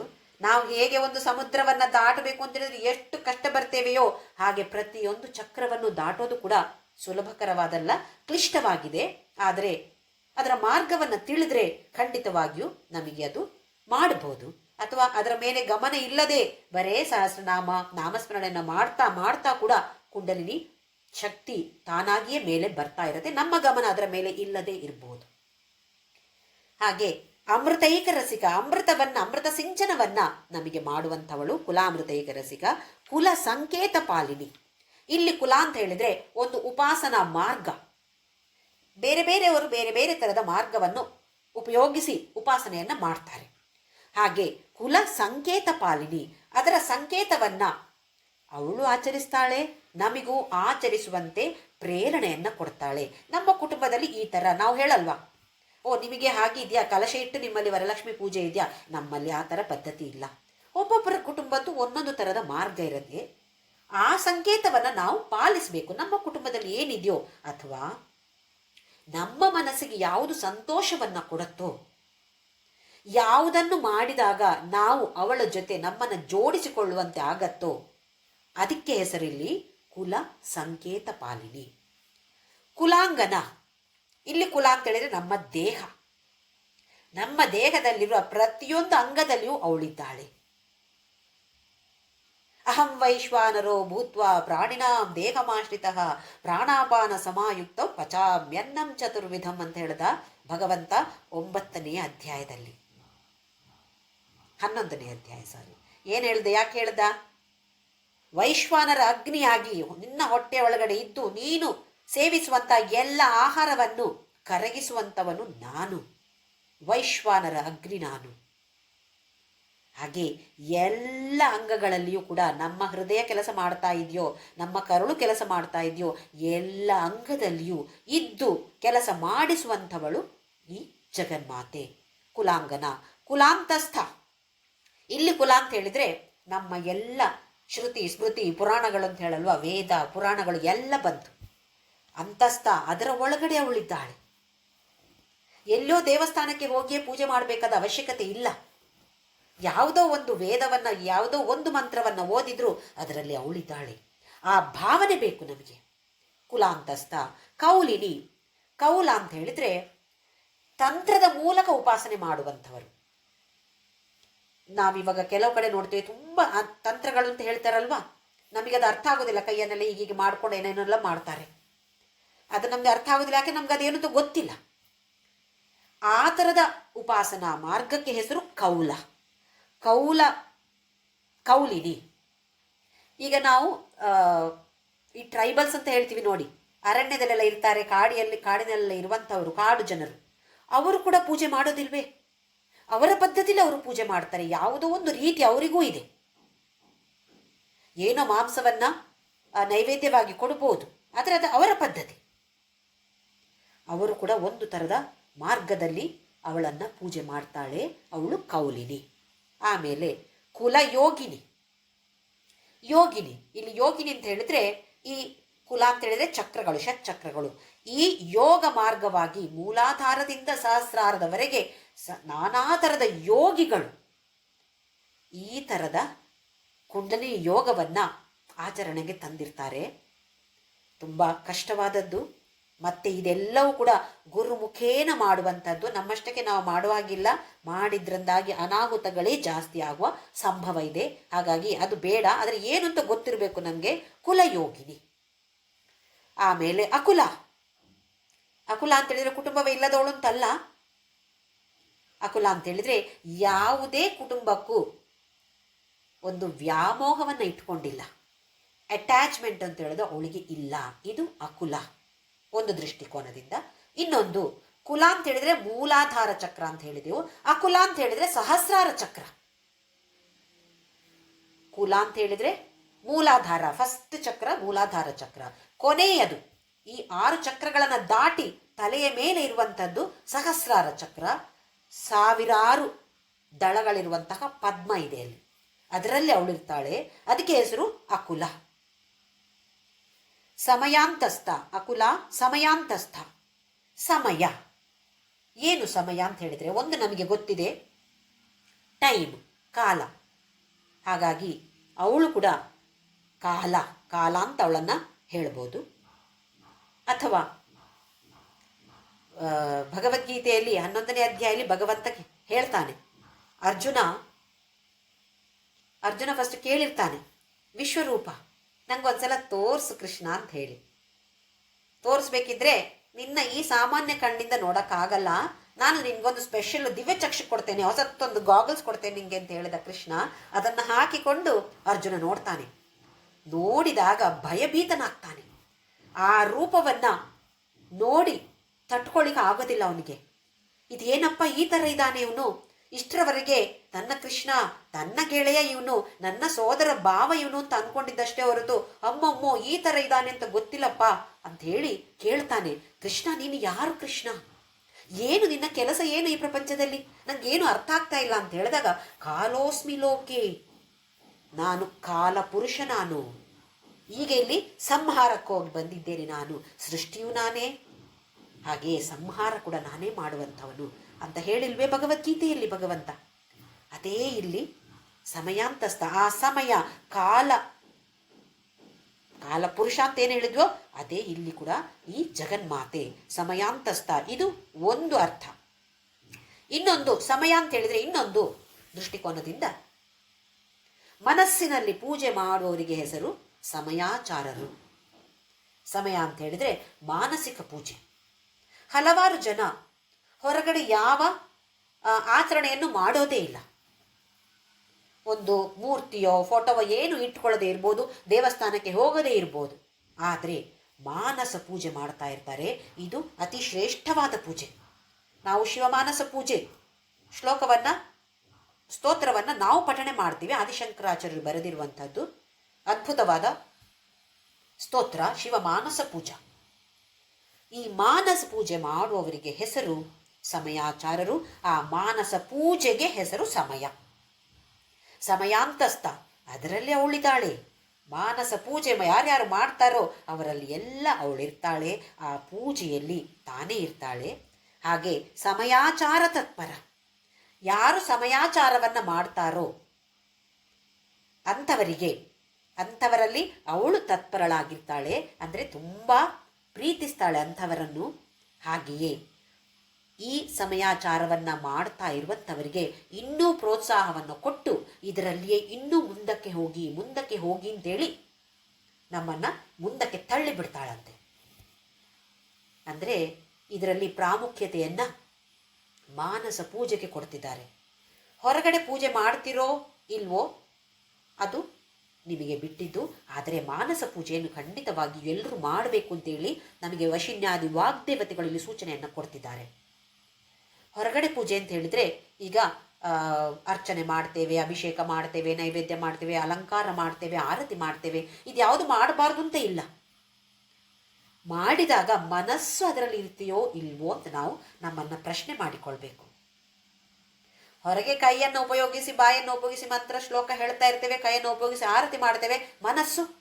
ಮನಸ್ಸು ಅಲ್ಲಿ ಕೇಂದ್ರೀಕರಿಸ್ತಾ ಇದ್ದೀವೋ ಇಲ್ವೋ?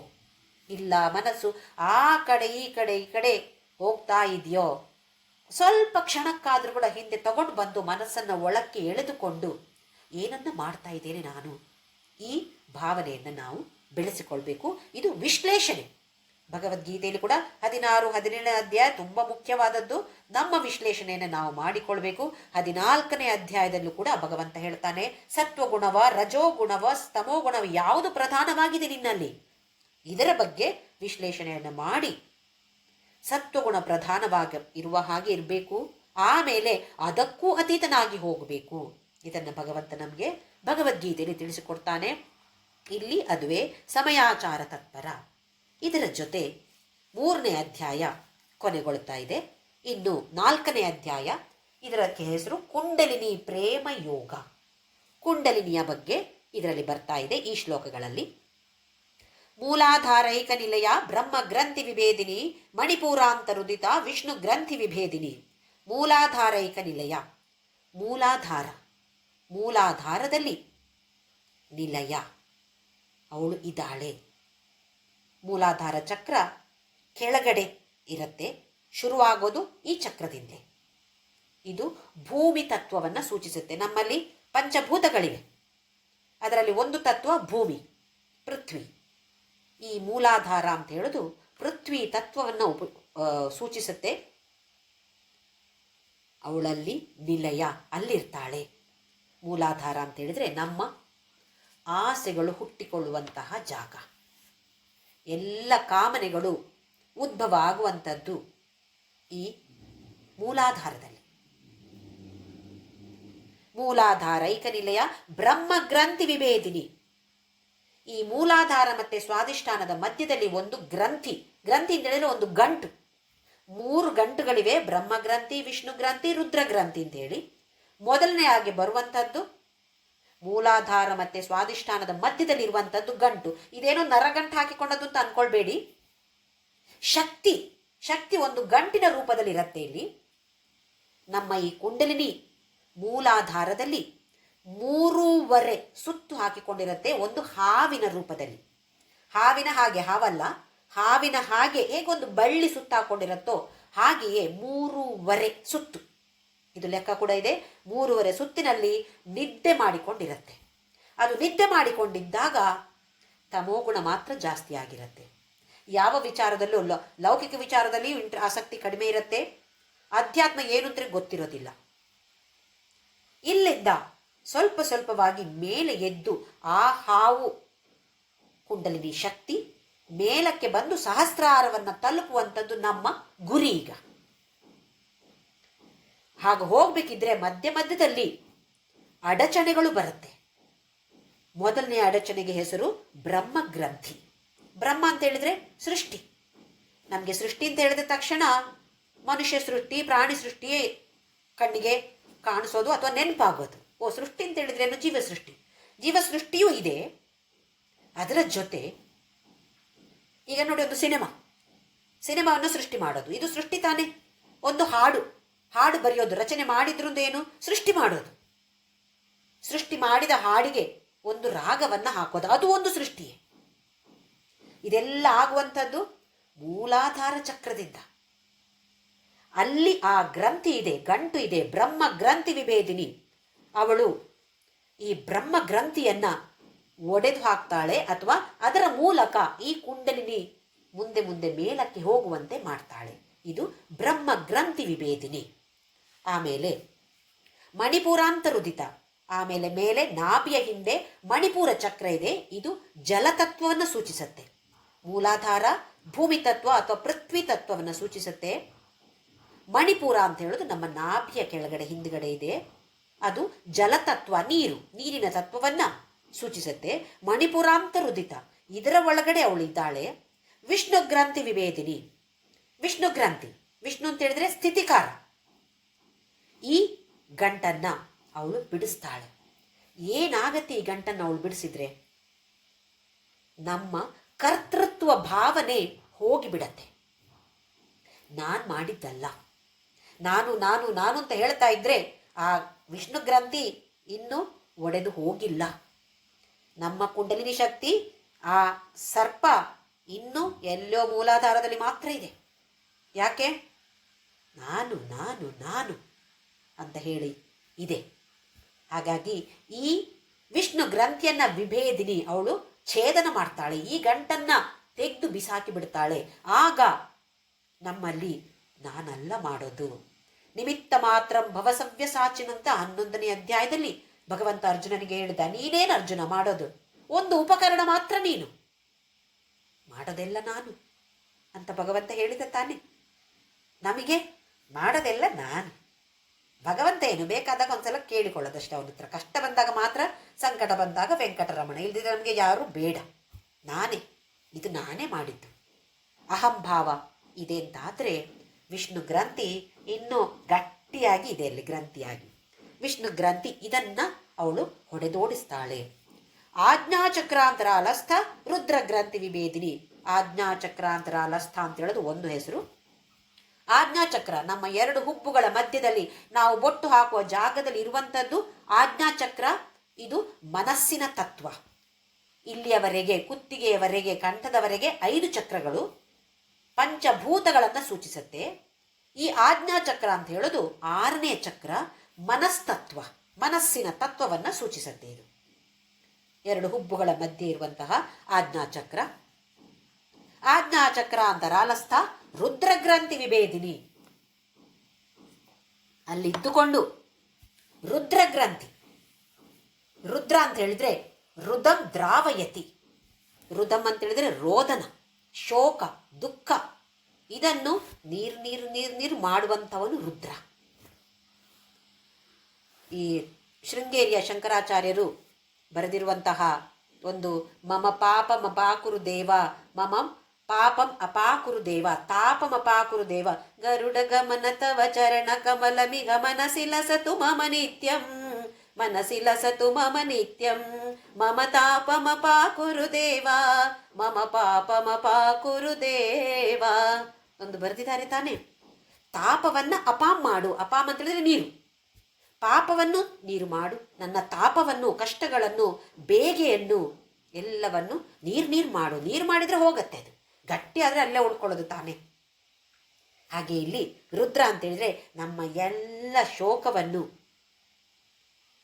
ಹೊಡೆದು ಓಡಿಸುವಂಥದ್ದು. ಹಾಗೆ ಇಲ್ಲಿ ರುದ್ರ ಗ್ರಂಥಿ ಇದೆ, ಆ ಗ್ರಂಥಿಯನ್ನ ಅವಳು ರುದ್ರ ಗ್ರಂಥಿ ವಿಭೇದಿನಿ. ಹಾಗಾದಾಗ ನಮಗೆ ಆ ಜ್ಞಾನ ಬರುತ್ತೆ. ಓಹೋ, ನಾನು ಅಂದರೆ ಬೇರೆ ಅಲ್ಲ, ಅಹಮಿತ್ಯೇವ ವಿಭಾವಯೇ ಭವಾನಿ, ನೀನೇ ನಾನು, ನಾನೇ ನೀನು. ಅಂದರೆ ಸ್ವಲ್ಪ ಸ್ವಲ್ಪವಾಗಿ ದ್ವೈತ ಭಾವದಿಂದ ಅದ್ವೈತ ಭಾವಕ್ಕೆ ಬರ್ತೇವೆ ನಾವು. ಇದು ರುದ್ರ ಗ್ರಂಥಿ ವಿಭೇದಿನಿ. ಯಾವಾಗ ನಮಗೆ ಮೋಹ ಇಲ್ವೋ, ನಾನು ಅಂತ ಹೇಳಿದ್ರೆ ಈ ಶರೀರ ಅಂತ ನಮಗೆ ಭಾವನೆ ಇರುವ ಕಾರಣ ನಮಗೆ ವ್ಯಾಮೋಹ, ಇದು ನನ್ನದು, ಇದು ನನ್ನದಲ್ಲ. ವ್ಯಾಮೋಹ ಇರೋದು ನಾನು ಅಂದರೆ ಈ ಶರೀರ ಅಂತ ಹೇಳುವ ಭಾವನೆ ಇದ್ದಾಗ. ನಾನು ಅಂದರೆ ಈ ಶರೀರ ಅಲ್ಲ, ನಾನು ಅಂದರೆ ಆತ್ಮ, ಪರಮಾತ್ಮ ಅಂತೇಳೋ ಭಾವನೆ ಬಂದಾಗ ಮೋಹಕ್ಕೆ ಅವಕಾಶ ಇಲ್ಲ. ದ್ವೈತ ಭಾವ ಇದ್ದಾಗ ಮಾತ್ರ ಮೋಹಕ್ಕೆ ಅವಕಾಶ. ಅದನ್ನು ಹೊಡೆದು ಓಡಿಸ್ತಾಳೆ ರುದ್ರ ಗ್ರಂಥಿ ವಿಭೇದಿನಿ. ಸಹಸ್ರಾರ ಮುಜಾರೂಢ. ಸಹಸ್ರಾರ ಇಲ್ಲಿಗ ಮೇಲೆ ಇರುವಂಥದ್ದು ಸಹಸ್ರಾರ ಚಕ್ರ, ಅಲ್ಲಿ ಆರೂಢಳಾಗಿದ್ದಾಳೆ. ಸಹಸ್ರಾರ ಮುಜಾರೂಢ ಸುಧಾ ಸಾರಾಭಿವರ್ಷಿಣಿ, ಅವಳಲ್ಲಿದ್ದಾಳೆ. ಆದರೆ ನಮ್ಮ ಅನುಭವಕ್ಕೆ ಯಾವಾಗ ಬರುತ್ತೋ ಆಗ ಏನು? ಸುಧಾ ಸಾರಾಭಿವರ್ಷಿಣಿ. 72,000 ನಾಡಿಗಳಿಗೂ ಕೂಡ ಸುಧಾ ಅಮೃತ ವರ್ಷಿಣಿ, ಅಮೃತವನ್ನ ಹರಿಸ್ತಾಳೆ ಈ ಜಗನ್ಮಾತೆ. ತಟಿಲ್ಲತಾ ಸಮರುಚಿಹಿ. ತಟಿತ್ ಅಂತ ಹೇಳಿದ್ರೆ ಮಿಂಚು, ಥಟ್ಟಂತ ಮಿಂಚು ಬರುತ್ತೆ ನೋಡಿ. ಮಳೆಗಾಲದಲ್ಲಿ ಹೇಗೆ ಬರುತ್ತೆ? ಒಂದು ಬಳ್ಳಿ ಹಾಗೆ, ಒಂದು ಲತೆಯ ಹಾಗೆ ಸಡನ್ನಾಗಿ ಕಾಣಿಸುತ್ತೆ, ಹಾಗೆಯೇ ಅಕಸ್ಮಾತಾಗಿ ಹೋಗ್ಬಿಡತ್ತೆ. ಒಂದು ಕ್ಷಣ ಇರುತ್ತೆ ಅದು, ಆಮೇಲೆ ಅದು ಕಾಣಿಸೋದಿಲ್ಲ. ಮತ್ತೆ ಗುಡುಗಿನ ಶಬ್ದ ಕೇಳೋದು, ಮತ್ತೆ ಮಳೆ ಬರುವಂಥದ್ದು. ತಟಿಲ್ಲತಾ ಸಮರುಚಿ. ಹೇಗೆ ಒಂದು ಬೆಳಕು ಒಂದು ಕ್ಷಣ ಕಾಣಿಸಿ ಆಮೇಲೆ ಅದೃಶ್ಯ ಆಗಿಬಿಡತ್ತೋ ಅವಳು ಹಾಗೆ ಇದ್ದಾಳೆ. ನಮಗೂ ಕೆಲವೊಂದು ಸಲ ಯಾವುದಾದ್ರೂ ಒಂದು ಭಜನೆ ಹೇಳಿದಾಗ ಅಥವಾ ಯಾವುದಾದ್ರೂ ಒಂದು ಸ್ತೋತ್ರವನ್ನು ಹೇಳಿದಾಗ ಅಥವಾ ಯಾವುದೋ ಒಂದು ಪ್ರವಚನ ಕೇಳುವಾಗ ಯಾವುದೋ ಒಂದು ನಮಗೆ ಅಲ್ಲಿ ಕನೆಕ್ಟ್ ಆಯಿತು ಅಂತಾದರೆ ರೋಮಾಂಚನ ಆಗಿಬಿಡುತ್ತೆ. ಒಂದು ಕ್ಷಣ ಅಲ್ಲಿ ನಮಗೆ ದೇವಿಯೋ ಯಾವುದೋ ನಮ್ಮ ಇಷ್ಟ ದೇವತೆಯೋ ಕಾಣಿಸಿದ ಥರ ಆಗತ್ತೆ. ನಮಗೆ ಮೈಯೆಲ್ಲ ಏನಾಗ್ತಾ ಇದೆ ಅಂತ ಗೊತ್ತಾಗಲ್ಲ ನಮಗೆ, ಅಲ್ವೇ? ಇದು ಹೆಚ್ಚಿನವರಿಗೂ ಅನುಭವಕ್ಕೆ ಬಂದಿರುತ್ತೆ. ಇದು ಆ ಮಿಂಚಿನ ರೂಪದಲ್ಲಿ, ಲತೆಯ ರೂಪದಲ್ಲಿ ಅವಳು ನಮಗೆ ಕಾಣಿಸಿಕೊಂಡ ಕ್ಷಣ ಅದು. ತಡಿಲ್ಲತಾ ಸಮರುಚಿ ಷಟ್ಚಕ್ರ ಉಪರಿ ಸಂಸ್ಥಿತ. ಷಟ್ಚಕ್ರ ಅಂತ ಹೇಳಿದ್ರೆ ಆಜ್ಞಾಚಕ್ರದವರೆಗೆ, ಮೂಲಾಧಾರ, ಸ್ವಾಧಿಷ್ಠಾನ, ಮಣಿಪೂರ, ಅನಾಹತ, ವಿಶುದ್ಧ, ಆಜ್ಞಾ, 6 ಚಕ್ರ ಆಯಿತು. 6 ಚಕ್ರದ ಮೇಲೆ ಸಹಸ್ರಾರ ಚಕ್ರದಲ್ಲಿ ಷಟ್ಚಕ್ರ ಉಪರಿ ಸಂಸ್ಥಿತ. ಇದರ ಮೇಲೆ 6 ಚಕ್ರಗಳ ಮೇಲೆ ಅವಳು ಇದ್ದಾಳೆ. ಅಲ್ಲಿಯೂ ಇದ್ದಾಳೆ, ಚಕ್ರಗಳಲ್ಲಿಯೂ ಇದ್ದಾಳೆ. ಆದರೆ ಅದರ ಮೇಲೆ ಶಿವನ ಜೊತೆ ಕೂಡಿಕೊಂಡು ಶಿವಶಕ್ತಿಯಾಯುಕ್ತೋ, ಇಬ್ರು ಜೊತೆ ಜೊತೆಯಾಗಿ ಶಿವ ಮತ್ತೆ ಶಕ್ತಿ ಇಲ್ಲಿ ವಿಹಾರವನ್ನ ಮಾಡ್ತಿದ್ದಾರೆ. ಇದಕ್ಕೆ ಹೆಸರು ಅಂಬಾಭವನ. ಅವಳ ಮನೆ ಇಲ್ಲಿ ತನ್ನ ಗಂಡನ ಜೊತೆ, ಪತಿಯ ಜೊತೆ ವಿಹಾರವನ್ನ ಮಾಡ್ತಿದ್ದಾಳೆ, ವಿಹರಿಸ್ತಿದ್ದಾಳೆ. ಎಂಥ ಅದ್ಭುತವಾದ, ಆಕರ್ಷಣೀಯವಾದ, ಮನೋಹರವಾದ ಮನೆ. ನಾವು ಹೋಗ್ಬೇಕು ತಾನೇ ಹಾಗಾದ್ರೆ ಆ ಮನೆಗೆ ಒಂದ್ಸಲ ಆದರೂ ಕೂಡ ಪ್ರಯತ್ನವನ್ನ ಮಾಡೋಣ, ಆ ಮನೆ ಸೇರುವ ಪ್ರಯತ್ನವನ್ನ ಮಾಡೋಣ. ಮಹಾಶಕ್ತಿ, ಕೆಲವು ಕಡೆ ಮಹಾಶಕ್ತಿ ಅಂತ ಇದೆ, ಇದು ಮಹಾಶಕ್ತಿ, ಆಸಕ್ತಿ, ಮಹಾ ಆಸಕ್ತಿ, ಆಸಕ್ತಿ ಇರುವಂಥವಳು. ಎಲ್ಲದರಲ್ಲಿಯೂ ಆಸಕ್ತಿ. ನಮಿಗೂ ಅಷ್ಟೇ ತಾನೆ. ಈಗ ನೋಡಿ, ಯಾವುದೋ ಒಂದು ಆಸಕ್ತಿ, ಲಲಿತಾ ಸಹಸ್ರನಾಮ, ಇದರ ಮೇಲೆ ಆಸಕ್ತಿ ಇದ್ದರೆ ಇದನ್ನೇ ಹೇಗೆ ಕಲ್ತ್ಕೊಳ್ಳೋದು? ಯಾರ ಹತ್ರ ಕಲ್ತ್ಕೊಳ್ಳುವ? ನಾನು ಹೇಗೆ ಇದನ್ನು ಪಠಣೆ ಮಾಡ್ಬೋದು? ನಾನು ಹೇಗೆ ಇದರ ಅರ್ಥವನ್ನು ಅರ್ಥ ಮಾಡಿಕೊಳ್ಬೋದು? ಇದನ್ನೇ ಹೇಗೆ ಆಚರಣೆ ತರ್ಬೋದು? ಇದಕ್ಕೆಲ್ಲ ಏನು ಬೇಕು? ಆಸಕ್ತಿ ಬೇಕು.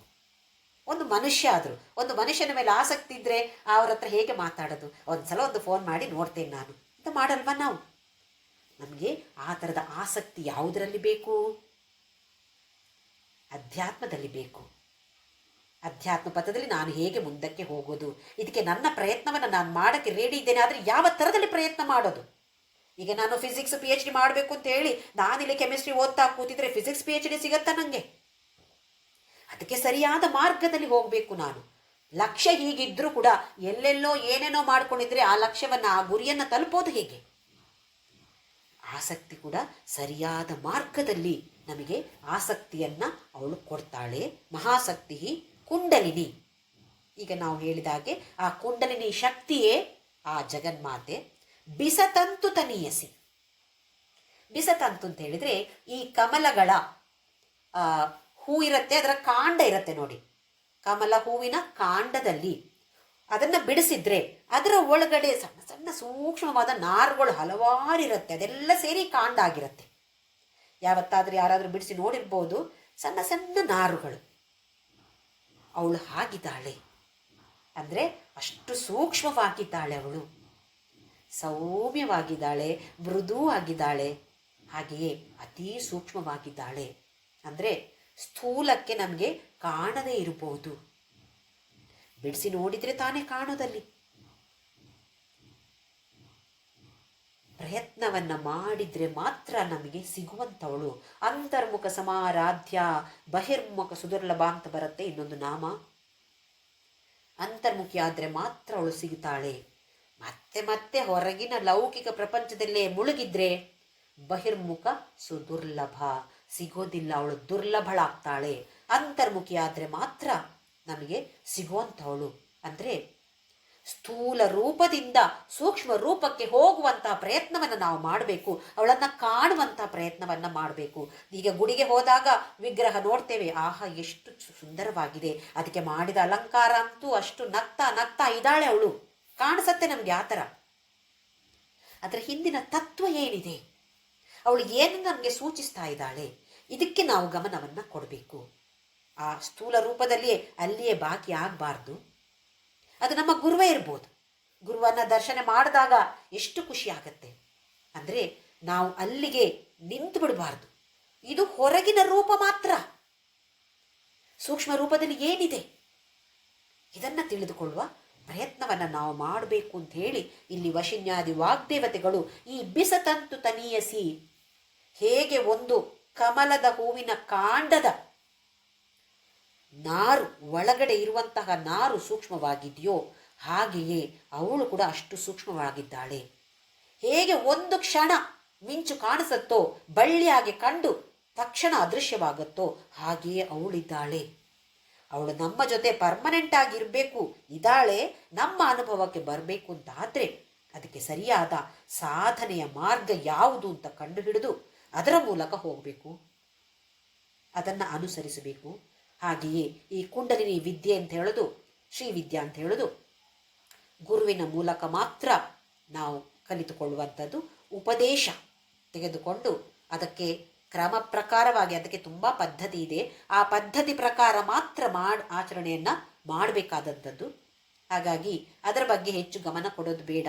ನಾವು ಈ ಪಥದಲ್ಲಿ, ಭಕ್ತಿಯ ಮಾರ್ಗದಲ್ಲಿ ಅವಳನ್ನು ಸ್ಮರಣೆ ಮಾಡ್ತಾ, ನಾಮಸ್ಮರಣೆ, ನಾಮದ ಜೊತೆ ಸ್ಮರಣೆಯನ್ನು ಮಾಡ್ತಾ ಮಾಡ್ತಾ ಅಧ್ಯಾತ್ಮ ಪಥದಲ್ಲಿ ಮುಂದಕ್ಕೆ ಸಾಗಿ ಒಂದು ದಿನ ಖಂಡಿತವಾಗಿಯೂ ಎಲ್ಲರೂ ಕೂಡ ಆ ಅಂಬಾ ಭವನವನ್ನು ಎಲ್ಲರೂ ಸೇರೋಣ. ಓಂ ಶ್ರೀರಾಮ್ ಜಯ ರಾಮ್ ಜಯ ಜಯ ರಾಮ್, ಓಂ ಶ್ರೀರಾಮ್ ಜಯ ರಾಮ್ ಜಯ ಜಯ ರಾಮ್, ಓಂ ಶ್ರೀರಾಮ್ ಜಯ ರಾಮ್ ಜಯ ಜಯ ರಾಮ್, ಓಂ ಶ್ರೀರಾಮ್ ಜಯ ರಾಮ್ ಜಯ ಜಯ ರಾಮ್, ಓಂ ಶ್ರೀರಾಮ್ ಜಯ ರಾಮ್ ಜಯ ಜಯ ರಾಮ್, ಓಂ ಶ್ರೀರಾಮ್ ಜಯ ರಾಮ್ ಜಯ ಜಯ ರಾಮ್, ಓಂ ಶ್ರೀರಾಮ್ ಜಯ ರಾಮ್ ಜಯ ಜಯ ರಾಮ್, ಓಂ ಶ್ರೀರಾಮ್ ಜಯ ರಾಮ್ ಜಯ ಜಯ ರಾಮ್, ಓಂ ಶ್ರೀರಾಮ್ ಜಯ ರಾಮ್ ಜಯ ಜಯ ರಾಮ್, ಓಂ ಶ್ರೀರಾಮ್ ಜಯ ರಾಮ್ ಜಯ ಜಯ ರಾಮ್, ಓಂ ಶ್ರೀರಾಮ್ ಜಯ ರಾಮ್ ಜಯ ಜಯ ರಾಮ್, ಓಂ ಶ್ರೀರಾಮ್ ಜಯ ರಾಮ್ ಜಯ ಜಯ ರಾಮ್. ಓಂ असतो मा सद्गमय तमसो मा ज्योतिर्गमय मृत्योर्मा अमृतं गमय. ॐ शान्ति शान्ति शान्तिः. लोका समस्ता सुखिनो भवन्तु, लोका समस्ता सुखिनो भवन्तु, लोका समस्ता सुखिनो भवन्तु.